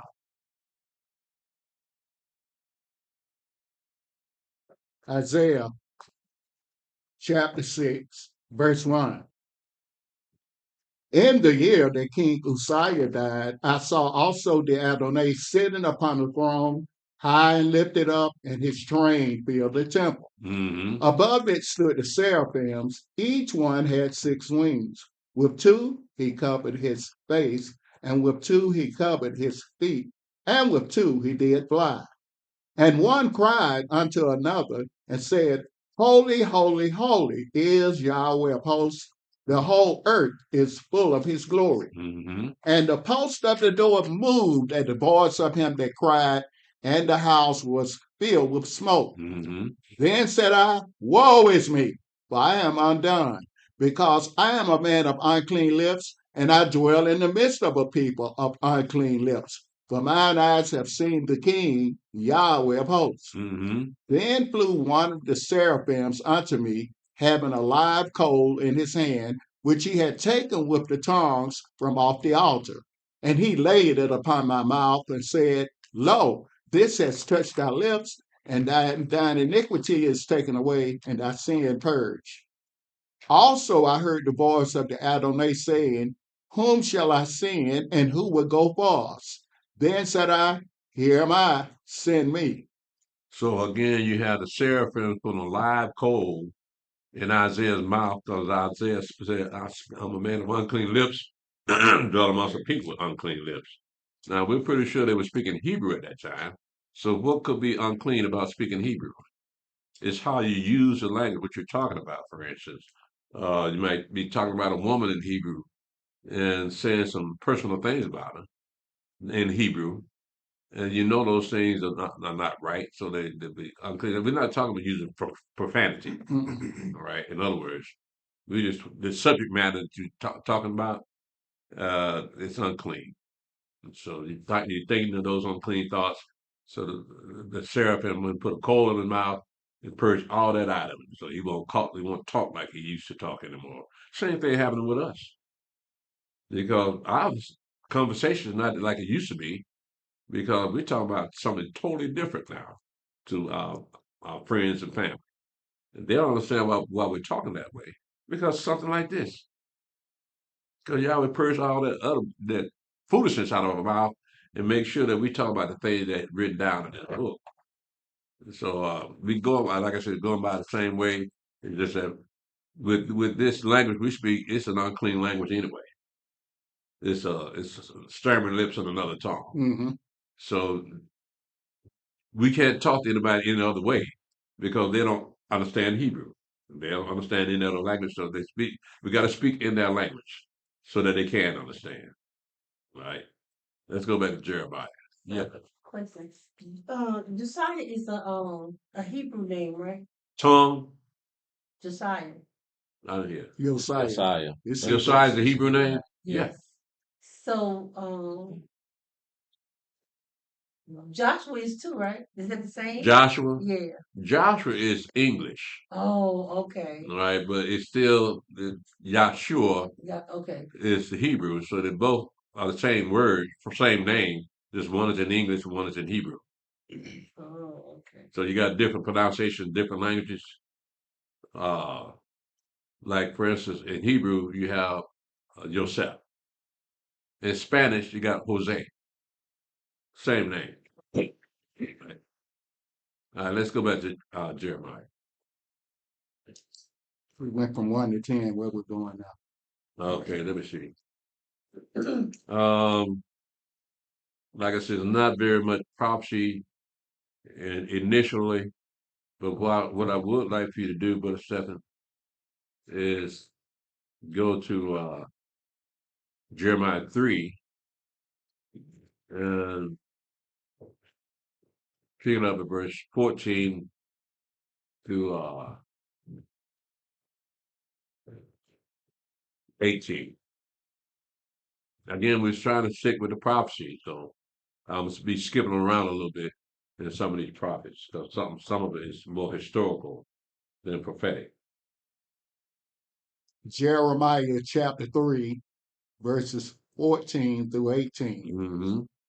Turn, O backsliding children, saith Yahweh, for I am married unto you, and I will take you one of a city and two of a family, and I will bring you to Zion.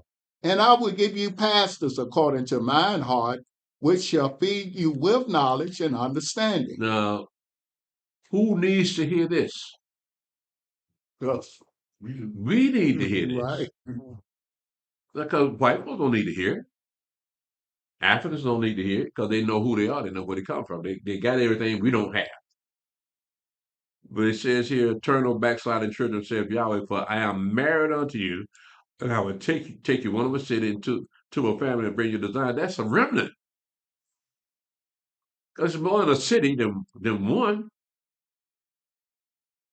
But you're gonna get just one person out of one city and two people out of a family. It's not saying it's gonna be the mother, the father, the mother, and saying nothing about uncles and aunts. But it's just gonna be two people out of that family. That's why you seem so strange to your family members now. Because he's taking you away from them. It's not like you want to be taken away, but this takes up all your thinking now. And you don't think like you used to think. You don't look at things like you used to look at. What you're doing is Yahweh remolding you, reforming you into the image that he wants you to be. So no, we can't go back to the way we used to be. Yahweh's taking us away from that and showing us what righteousness is. And this thing is serious to Yahweh, so it should be serious to us. Because of who we are, we have to do what Yahweh tells us to do. Mm-hmm. The nations are under that kind of rulership that they have to do what Yahweh tells them to do. No, we have to do what Yahweh tells us to do. Because then the nation will look at us and say, well, them Yahweh's people there, I want to be like them. Yeah, but we got to be obedient to Yahweh, man. We got to do what he tells us to do. Simple as that. Go ahead, Brother Stephen. Jeremiah chapter 3, verse 16.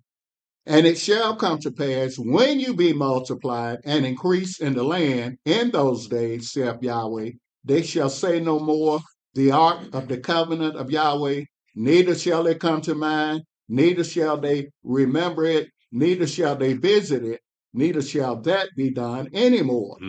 At that time they shall call Jerusalem the throne of Yahweh, and all the nations shall be gathered unto it, to the name of Yahweh, to Jerusalem. Neither shall they walk any more after the imagination of their evil heart. In those days, the house of Yehuda shall walk with the house of Israel, and they shall come together out of the land of the north to the land that I have given for an inheritance unto your fathers. All right. Now again, that's more prophetic about things that are about to happen. Brother Stephen, let's go to chapter 4, Jeremiah chapter 4. I just want you to read one verse. I'll tell you what, let's start out and just that one verse in Jeremiah chapter 4, because it explains a lot. When Paul talks about circumcising your heart, yeah, well, what does that mean? Right? Go ahead, Brother Stephen. We in 4. Just read Jeremiah 4 and verse 4. Circumcise yourselves to Yahweh and take away the foreskins of your heart, you men of Yehuda and inhabitants of Jerusalem, lest my fury come forth like fire and burn that none can quench it because of the evil of your doings. What does that mean, though? The foreskins of your heart. Because he's equating the foreskins on your penis with the foreskin on your heart. Well, that the foreskin of your shaft. I can't really say what I need to say, but you know what I'm saying. It covers the head. That's not even better. But around. y'all, Facebook, YouTube, sister, mother there, y'all forgive me. I'm a little clumsy with this type of explanation, but it's got to be said because we're talking about the body here, right? So everybody got one, whatever. So what does that mean, though? It says, circumcise yourselves to Yahweh and take away the foreskins of your heart, you men of Yehuda and inhabitants of Jerusalem. Lest my fury come forth like a fire and burn that none quench it because of the evil of your doing. So what is he saying then? Why does he put it that way? He basically saying just repent you of what you're doing. Well, let's look at it. Let's go to Deuteronomy 10 Mm-hmm. and 16. Deuteronomy 10, yeah, verse 16. Mm-hmm.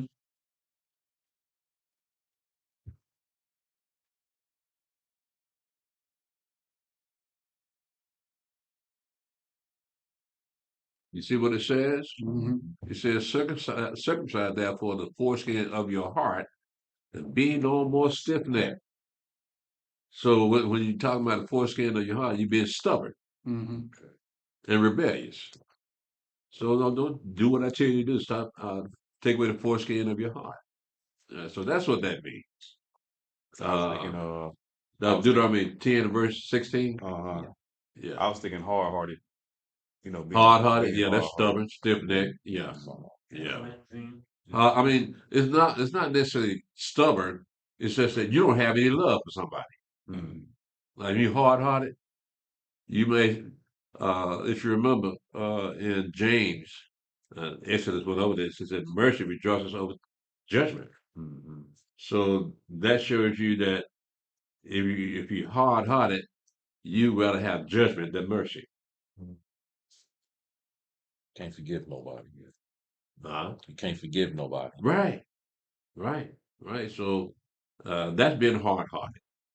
Apparently, that's what our fathers were back in the day when they were in the land. They were hard-hearted people. Well, you got some here in America, but you got that many.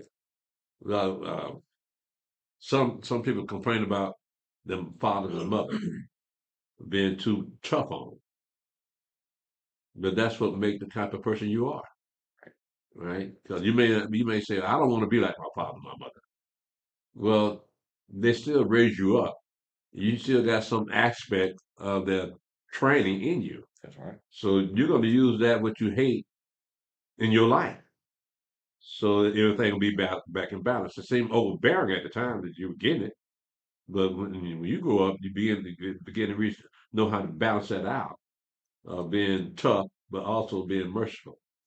Yeah, Well, Elder, if you talk about that balance, I think you said it. A boy got a girl, a boy and a girl got two parents. They get a balance there, right? right, He get that discipline from his father, but he get that compassionate side from his mother, right? right, That's basically that balance, right? right. Yeah.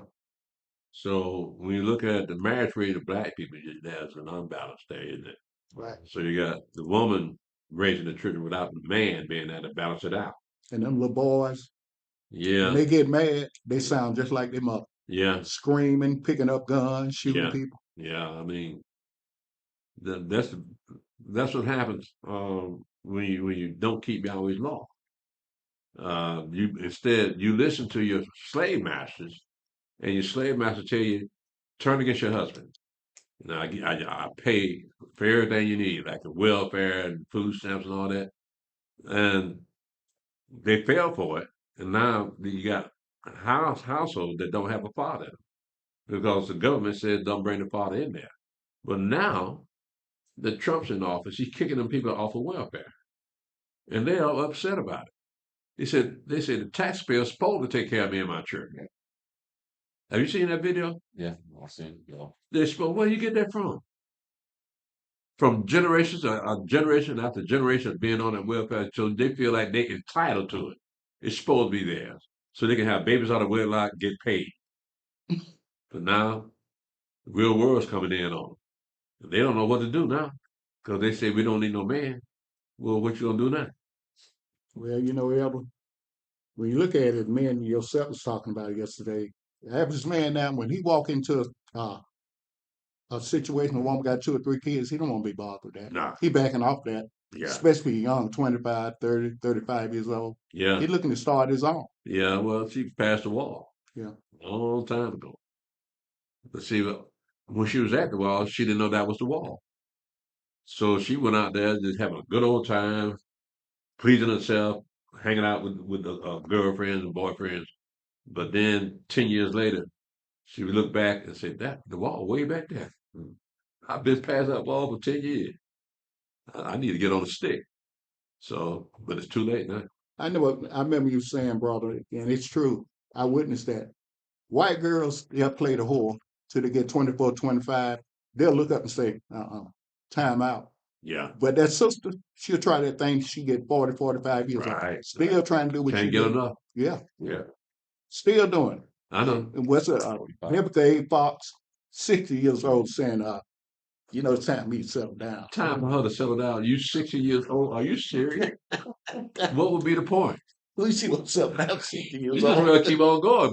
She got a good chance, Elder, because she look good for 60. No, no, Did no, you try? Really? You don't think so? Do you really think men just be looking at her It's physically? like Porky the Pig. Come on now. I guess so. What she gonna do? Think R. Kelly gonna look at her? She got that nose job. She like a pig. Pig in a blanket.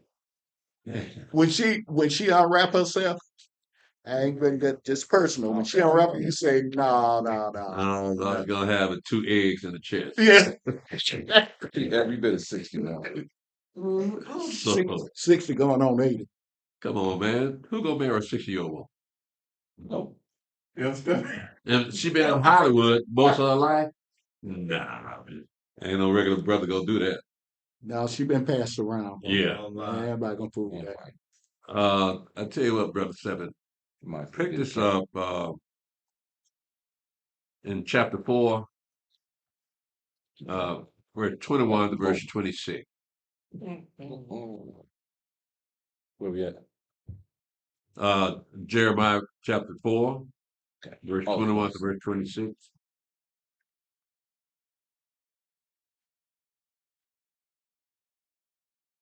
Jeremiah chapter 4, verse 21. How long shall I see the standard and hear the sound of the trumpet? For my people is foolish. They have not known me. They are Sardis children, and they have none understanding. They are wise to do evil, but to do good they have no knowledge. I beheld the earth, and lo, it was without form and void, and the heavens, and they had no light. I beheld the mountains, and lo, they trembled, and all the hills moved lightly. I beheld, and lo, there was no man, and all the birds of the heavens were fled. I beheld, and lo, the fruitful place was a wilderness, and all the cities thereof were broken down at the presence of Yahweh and by his fierce anger. It says in verse 23, I beheld the earth, and lo, it was without form and void, and the heavens, and they had no light. That sounds like Genesis, doesn't it? Yeah. That's right. So you look at the prophets of Yahweh. The prophets could understand the creation of all things, not like an angel, right? So what Jeremiah said, it said, I beheld the earth. That means it, like we were just read in Jeremiah chapter 1, say, I knew you before I formed you in the belly. Right? So those prophets have already been predestined to prophesy, but they have knowledge that they weren't shown at the time of their birth, when they grew up. But he said, I beheld.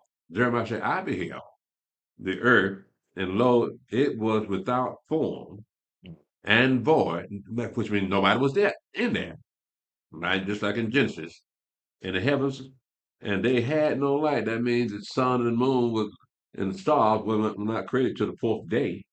So he didn't see no. It says, and they had no light. So on the first day, Yahweh said, "Let there be light," and there was light. Well, that wasn't the sun, right? But what he's referring to here is the sun hadn't been created yet. He says, I beheld the mountains, and lo, they trembled, and all the hills moved lightly. I beheld, and lo, there was no man, and all the birds of the heaven were fled. I beheld, and lo, the fruitful place was a wilderness, and all the cities thereof were broken down at the presence of Yahweh and by his fierce anger. So now we move up in time, but initially, it's showing you that Jeremiah must have been there too, at the creation of heaven and earth. Yeah. So again, when you look at Jeremiah chapter 1, say, when I formed you in the womb, I knew you, right? Let's read that again. So you saying Jeremiah was there?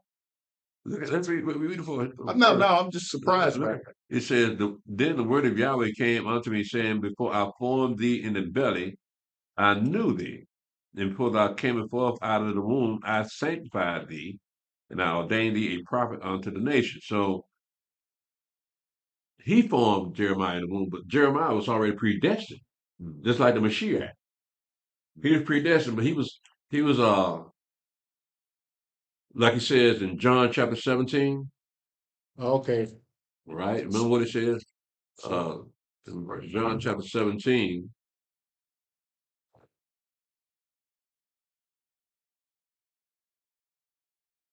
in verse 5, it says, and now, O Father, glorify thou me with thine own self, with the glory which I had with thee before the world was. Okay, he knew him. Yeah, he was already predestinated for his mother. Right. Before his Then mother you got pregnant. in Micah Yeah. chapter 5 said that the Mashiach was from everlasting. Yeah, I got one of Romans 8:20, verse 29. Got that. Romans 8 and 20. 29. 29, yeah. And Predestination. 1 Kings 16, 1 through 3. Uh-huh. Yeah. Yeah, so you got people that were predestined to be born someday. But if your name's already in the book of life, then you already exist. Okay. You just hadn't been born yet. Okay. Mm. Never thought about it that way. You say Romans what? 8:29. 8:29. So you say Jeremiah was based off of 23, verse 23. Jeremiah was there in Yeah. the beginning. Yeah. Okay, he's talking in 23, right? Who, Jeremiah? Yeah. Yeah. Okay, well, he was there then. Yes. Inside the hell there. Because again, he said, I knew you from you in the womb. So he was already predestined to be born, just like all of us are. He keep saying I. Yep. Okay, I got you. Right. Yeah. Right. So Levi, you was already written about before you came out the womb. You're supposed to be here. Mm-hmm. Praise God. We all supposed. I'm not talking about here. Just be alive. So we're all supposed to be alive right now because we're predestined to be born to go up to the age that we're in now.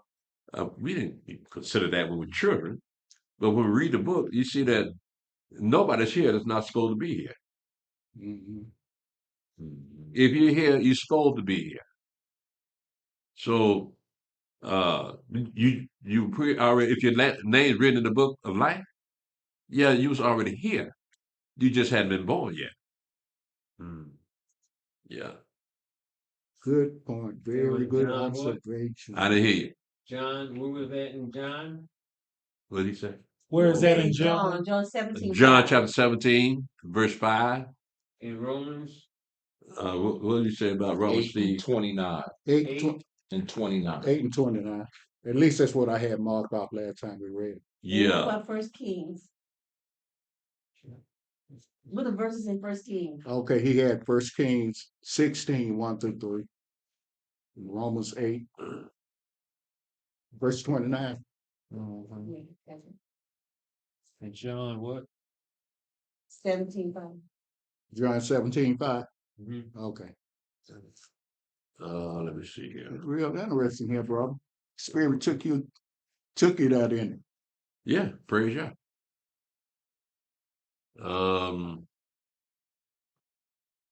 Let me see here. 11 and 6. I'll tell you what, I'm going to stop right here. And what I want to do is pick this up a few chapters later and see if we can pick it up at chapter 10. Because, like I said, after that last chapter we read, chapter 4, it really doesn't say much anything about prophecy, but it does speak about what our father was up into at the time that prophecy was written. 11 through 6. First Kings 16. 1. This is Okay. 16. let's see, Jeremiah 10. Put it up exactly. This would be Put it up exactly. oh yeah, that's right. Right.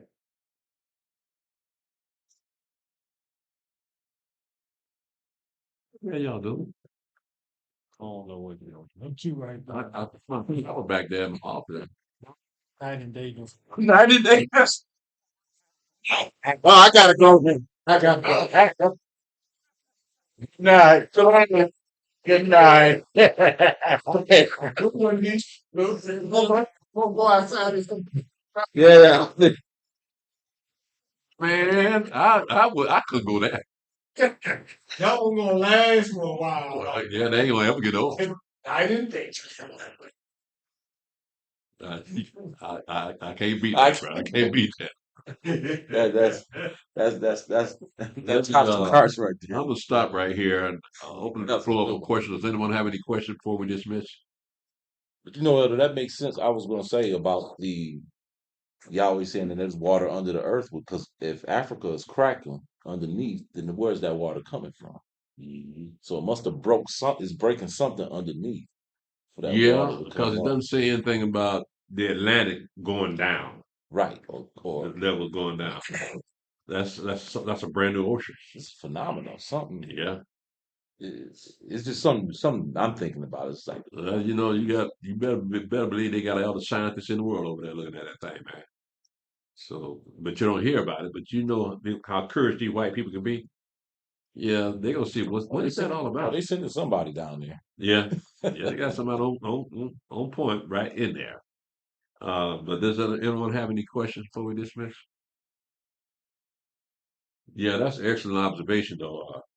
What does that mean, and how does that affect that ocean over there in Africa?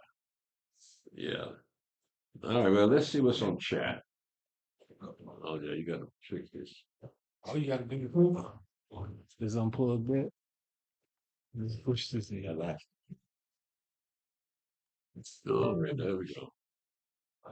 When you're home, you know that's what Let's see here.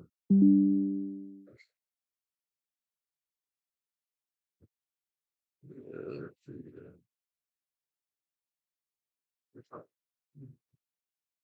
I got brother Eliyahu been Israel on Facebook. Okay. Shalom, brother Eliyahu. Shalom, brother Abraham. Um, Shalom, sister Malaka. Shalom, Leandre Sankey. Shalom, Esher Yasharala. Shalom, Gregory Rucker. Shalom, Drayson Righteous. Shalom, Kings and Queens Coaching Group. Shalom, brother Alahayan Ben Yasharala and sister Malaka. Let's see. Shalom, sister Naraya. Shalom, Elder Tobiah. Shalom, Susie Garman. Shalom, sister Mother Akia. Shalom, Kujo Goody. No. Ah. You know, they probably say, I would take them seriously, but every time they see Cujo's name come up, they change everything. uh, Shalom, Brother Mickey Anderson. Shalom, Brother Dave Reed.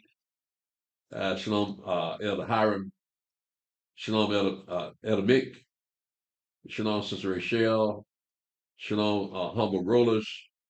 Shalom, Melinda Curry. Uh, Shalom, Brother Jacob in Israel. Shalom, Mother Kia. Yep, that's right. That's right, Mother. Shalom, Julius Brown. Shalom, Lorna Redwolf. Shalom, Kings and Queens Coaching Group. Shalom, Brother Kevin Bird. Shalom, Sister Wanda M. Shelton. Shalom, Brother Sikkim in Israel. Shalom, Shaul in Israel. Shalom, Malachi, Israel. Shalom, Brother Benai, Brother Pazan, Israel. Shalom, Brother Clarence Moss and Sister Elita. Shalom, Bond Gaden. Shalom, Morning Crisp. Shalom, Kujo Goody. Does the new heaven include a new sun and moon and stars? Well, let's go and see. Let's go to Revelation chapter 21.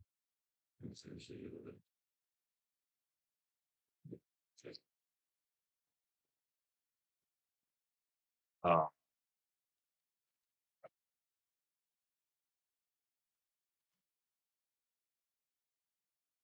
I like that one, Zach. That was good. I can't see nothing behind that. Ran him right out the room, didn't you? You get kind of sharp around here, bro. Yeah. And in Revelation 21, it says, verse 23, it said, the city had no need of the sun, neither of the moon to shine in it, for the glory of Elohim did lighten it, and the Lamb is the light thereof. And the nations of them which are saved shall walk in the light of it, and the kings of the earth do bring their glory and honor to it into it, and the gates of it shall not be shut at all by day, for there will be no night there. And they shall bring the glory and honor of the nations into it, and there shall in no wise enter into it in anything that defiles, neither whatsoever worketh abomination or maketh a lie, but they which are written in the Lamb's book of life. Now, I think we have the same thing in Isaiah chapter 60. In Isaiah chapter 60, verse 19 and 20.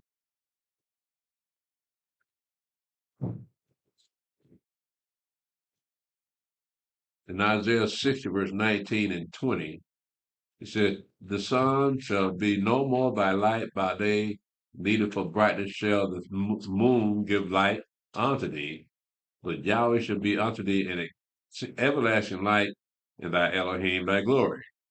Thy sun shall no more go down, neither shall thy moon withdraw itself, for Yahweh shall be thine everlasting light, and the days of thy mourning shall be ended. So again, we got two places where there will be no need for the sun in the city. It didn't say for the whole earth. It says you don't need a sun for the city because you're not going to have any night there. So I hope that helped you out, brother Cujo. Now, as far as the stars go, man, you're still going to have stars because they'll be lighting up that new earth. So I hope that helped you out, brother Cujo. Shalom, brother Marsha. Shalom, brother Terry Outlaw. Shalom, brother Seekum Ben Israel. I saw that Chat GBT video, and when we studied with Elder Yaakov, we barely had internet, so it's great to see in here. We're only finding out now.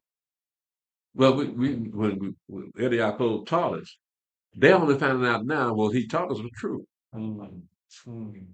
Check that out now. Now, Elder didn't need a computer, right? But they needed a computer to tell them what we were told 20, 30 years. Well, Steve was about 40 years, right? Tell this to Steve 40 years ago. Well, they're just not finding out now. That's 2 generations. Yeah. So yeah, you're absolutely right. Brother Seeker. Yeah, we already knew this. Now they found it out. So them Negroes were right. I heard something yesterday. I know you're not. Kim Kardashian, she done got herself in Dutch with NASA. She said that thing about the moon, that was a bunch of garbage. They own her now. Oh, bro. What they said they ain't never been to the moon? Yeah, she said. Oh man. Said it's a bunch of garbage. You better be careful, girl. You know, they take all your money. Shut up Steph Curry then. Brother Bernard says, uh, excellent reference about slow-mo. Solomon, I've seen so many people entertaining other books, and before you know it, they are done with the Bible and move as if they done figured it out, done figured out Yahweh, and made gods of themselves, but their lives are in absolute wreck. Could they be considered a reprobate mind? Is that the same thing as Yahweh turned them over to their own unrighteousness? Oh yeah, that internet can be just as dangerous as those other books. My motto is anything those goes against the Bible, I don't deal with internet books. Peoples and places.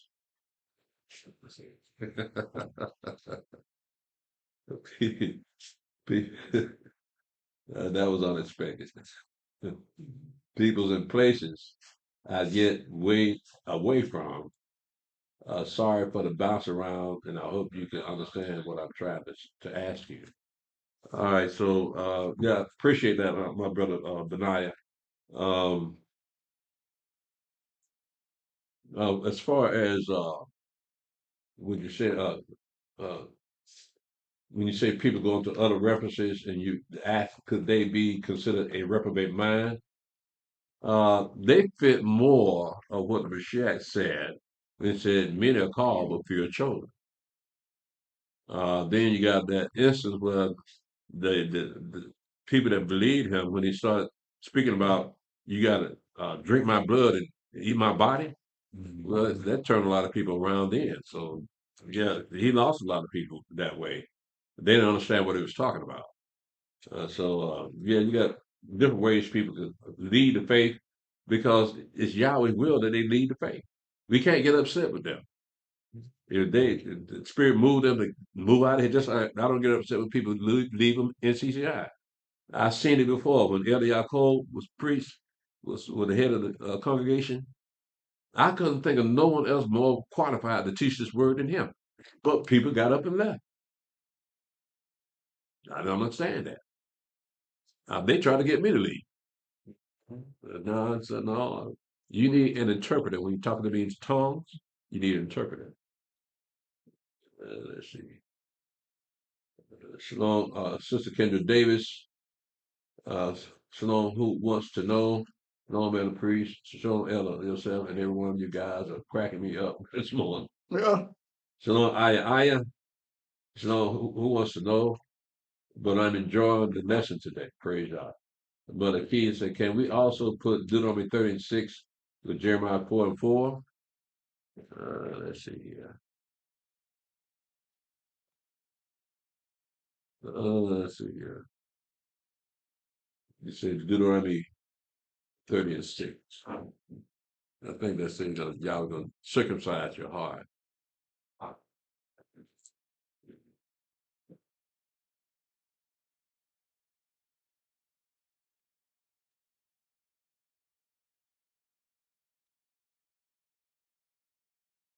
And Yahweh Elohim will circumcise thine heart and the heart of thy seed to love Yahweh Elohim with all your heart and with all thy soul that thou mayest live. So you want to say that's the same thing?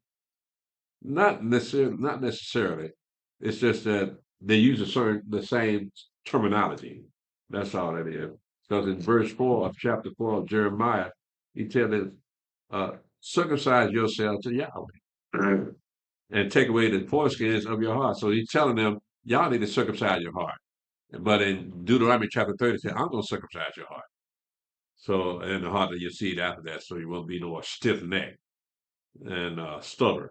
That's when you're talking about the fleshly heart.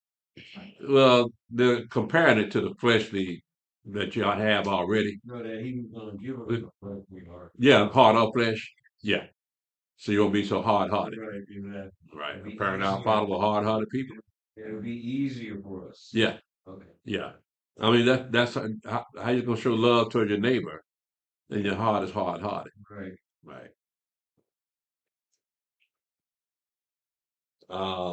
Not quite, Mother. That is using the same terminology, but And one in Jeremiah 4, it said, "You circumcise your heart." And in Deuteronomy 30, it said that I'm going to circumcise your heart. So not quite the same thing. Shalom, Nia, the P.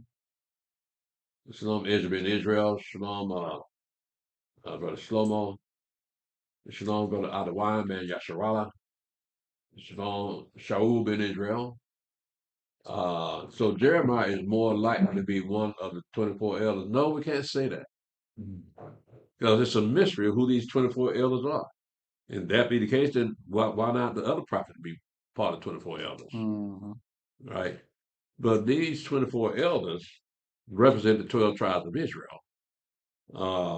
So, I mean, you can, like I say, you can put you can Moshe in that group, Elijah in that group, but they, you don't know, it's a mystery who these 24 elders are. But again, they represent the 12 tribes of Israel because they say that we were scattered all over the world. You brought us back together to be kings and priests in the earth.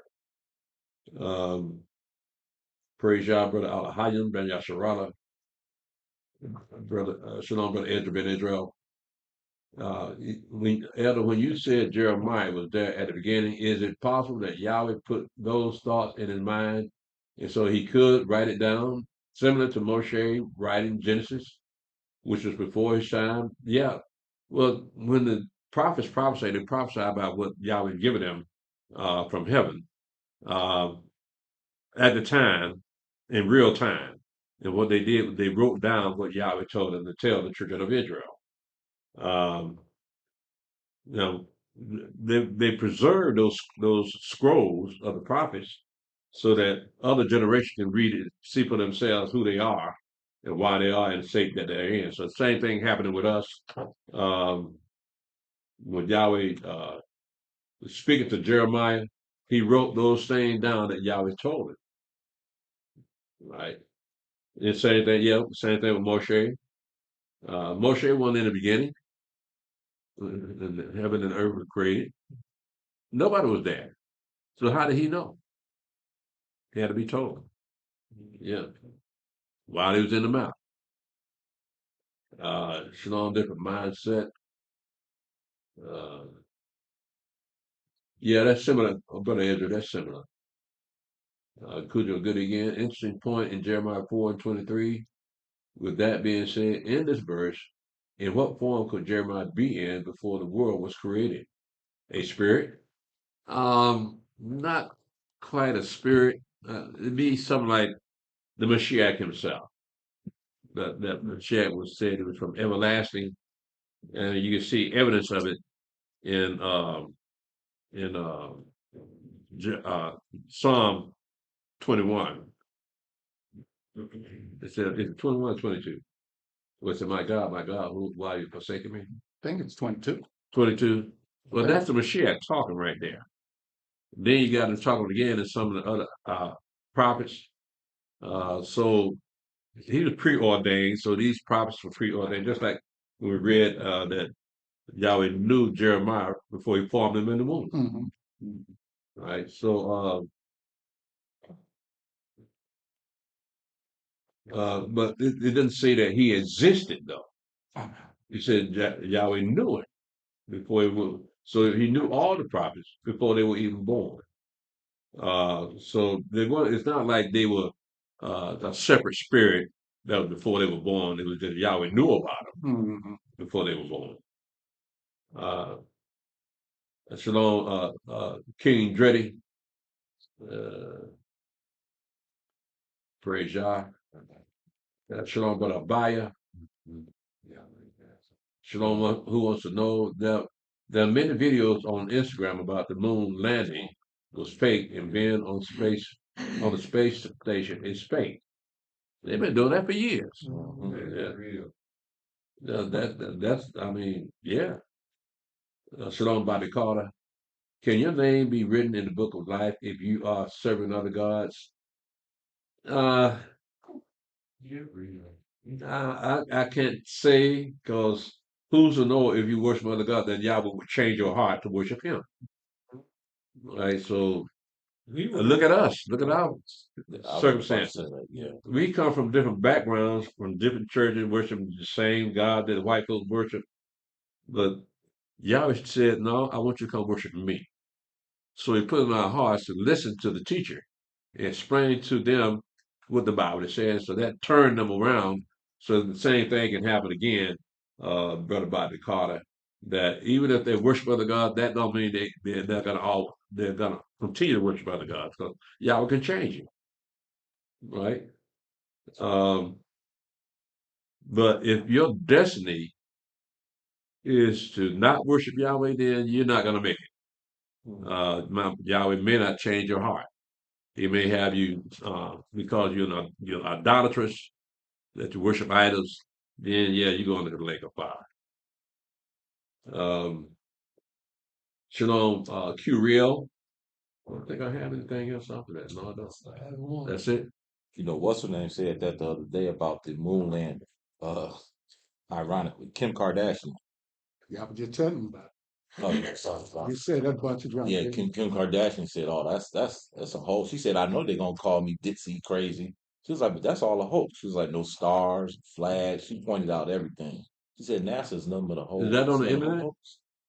Huh? Is that on the internet?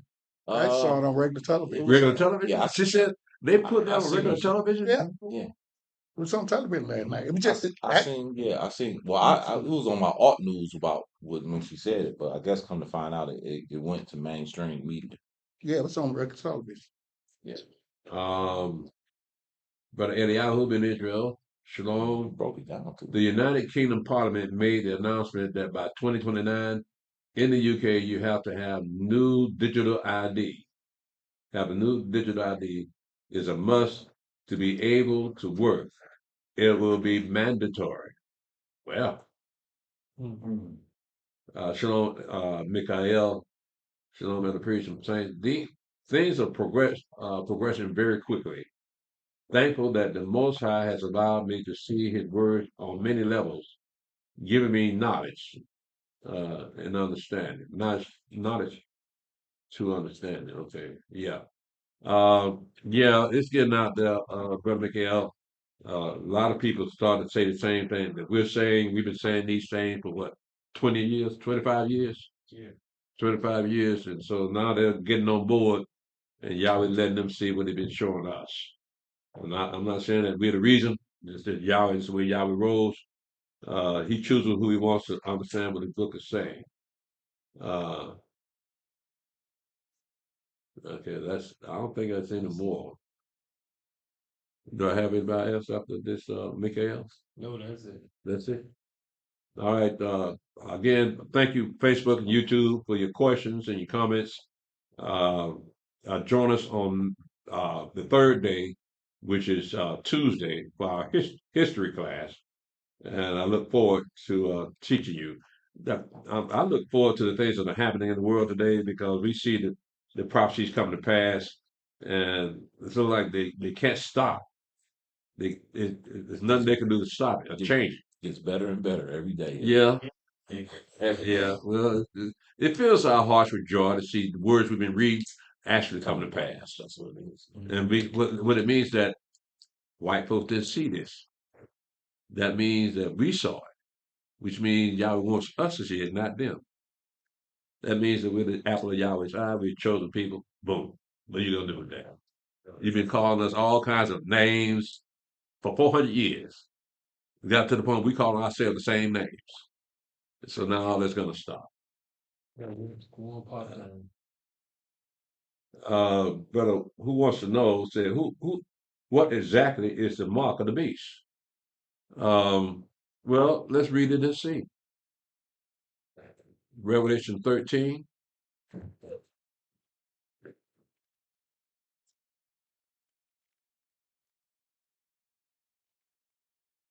And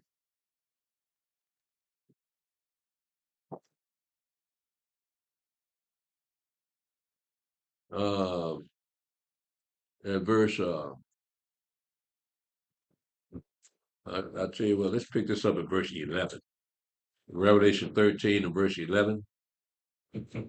We'll read that. Yeah. Revelation chapter 13, verse 11. And I beheld another beast coming up out of the earth, and he had two horns like a lamb, and he spake as a dragon. And he exercises all the power of the first beast before him, and causes the earth and them which dwell therein to worship the first beast, whose deadly wound was healed. And he doeth great wonders, so that he make a fire come down from heaven on the earth in the sight of men, and deceiveth them that dwell on the earth by the means of those miracles which he had power to do in the sight of the beasts, saying to them that dwell on the earth that they should make an image to the beast which had the wound by a sword and did live. And he had power to give life unto the image of the beast, that the image of the beast should both speak, and cause that as many as would not worship the image of the beast should be killed. Mm-hmm. And he causes all, both small and great, rich and poor, free and bond, to receive a mark in their right hand or in their foreheads, and that no man might buy or sell, save he that had the mark, or the name of the beast, or the number of his name. Here is wisdom. Let him that has understanding count the number of the beast, for it is the number of a man, and his number is 666. So the mark of the beast then is that name and number. It says, and he calls all, verse 16, he calls all, both small and great, rich and poor, free and bond, to receive a mark in their right hand or in their forehead. So something's got to be in your right hand and in your forehead that had the mark of the beast. It could be technology, some type of barcode to show that you're part of the system of the one world order. So we don't know exactly what form that's going to take, but what we do know is if you don't have that number mark, you're going to die. Also in Revelation 14, it says in verse 9, and the third angel followed them, saying with a loud voice, if any man worship the beast and its image, and receive his mark in his forehead or in his hand, the same shall drink of the wine of the wrath of Elohim, which is poured out without mixture into the cup of his indignation, and he shall be tormented with fire and brimstone in the presence of the holy angels and in the presence of the Lamb. And the smoke of that torment ascended up forever and ever, and they have no rest day nor night to worship, who worship the beast and his image, and whosoever receives the mark of his name. So there's going to be a name that's going to be the mark of the beast. So we don't know what form that's going to take, but you're going to be part of the world system. And so you got to have some way to identify yourself, just like you got now. You got driver's license to identify who you are. The only people object to that is black people, of course. They want to object to having some kind of means of identification to prove that you can vote. Black people say, no, we can't do that. White folks say, no, they can't do that because they don't know how to get on the computer. You can play video games all day long, though. Yeah. Let me see here. We got some. Okay, so some camps believe it is the computer chip, and others don't. What you say? That's a big. I don't know right there, brother. I can't tell you exactly what form that's going to case. 30 years ago, 20 years ago, 30 years ago, we were talking about one form, like the barcode, but now technology is showing that they can insert that uh, computer chip in your hand, so that when you go shopping, you can wave your hand across some kind of computer and say, "Yep, you paid for it." Yes, in Switzerland already. Yeah. So yeah, it can take any form. We don't know exactly because technology is moving faster and faster. Like we got AI now. Yeah, that's top of the line technology right there. I know Elder Yaakov said years ago, but like I said, things have opened up a lot different. He said that mark was going to be 666 Christian. What? 666 Christian. 666 Christian. 666 Christian. Oh, okay. Yeah, that's what he said. But that was a long time ago. Yeah. Yeah. Shalom in Israel, Shalom. Elder, how much knowledge was given to us in this age than the apostle in Christ's age? The apostles were really kind of similar to the prophets uh, because they had, with Paul, he talks about the resurrection of the dead and the Messiah returning. That's kind of prophetic. And you got Peter being prophetic and John being prophetic. So they were the apostles of the Messiah himself. They weren't Yahweh's prophets, but they were apostles of the Messiah. So all we can do is read about what they've been given and add it to the scriptures and put it all together to the form of the doctrine that we can understand it better. But Yahweh isn't speaking to us. He's speaking to us through the Bible. The Mashiach is speaking to us through the Bible. So that's not like one-on-one with the prophets, because the prophet Yahweh spoke to them one-on-one. But with us, he's speaking to us through the words of the Bible himself. That's why the Bible was preserved in the form that it's in, so Yahweh can still be in contact with his people. Uh, who, who wants to know? So they have been killing us for this form, from the time we were dragged over here, like the white image of JC. Yeah, they know who we are. They're trying to stop us from being who we are. They don't want to stop, do they? I know, right? Shalom, Kevin Birch. And I have a question on the mark of the beast. I heard it's the day that you keep holy and the day that you leave on. Is that considered a mark? What do you mean by that? I don't know about that one. I don't understand your question, Brother Kevin. I have a question on the mark of the beast. I heard it's the day that you keep holy and the day that you leave on. Is that because? Oh, okay, I see what it's saying. Because remember, the Mashiach said, "Pray that your departure be not on the Sabbath day and not in the winter." Right. So I mean, I imagine that's where you go on that here. Uh, he said the mark of the beast is the day that you keep holy. I don't understand that. And the day that you leave on, is that considered the mark? No, none of that what you said is true. Because when you keep something holy, that means you keep something separate from the rest of the world, the rest of the days. So that'll be the Sabbath day. So how can the mark of the beast represent the Sabbath day? That I don't know where you're getting your reasoning from. Maybe I'm not understanding the question. But I'm gonna go ahead and shut it down. Facebook, YouTube, I'll give you 5 seconds. Another comment or question. 5, 4, 3, 2, 1. Oh, gotta go. Thank you, Facebook. Thank you, Facebook. Thank you, YouTube. Again, join us for our history class this coming Tuesday night at 8 o'clock p.m. Shalom. Yahweh bless you and keep you.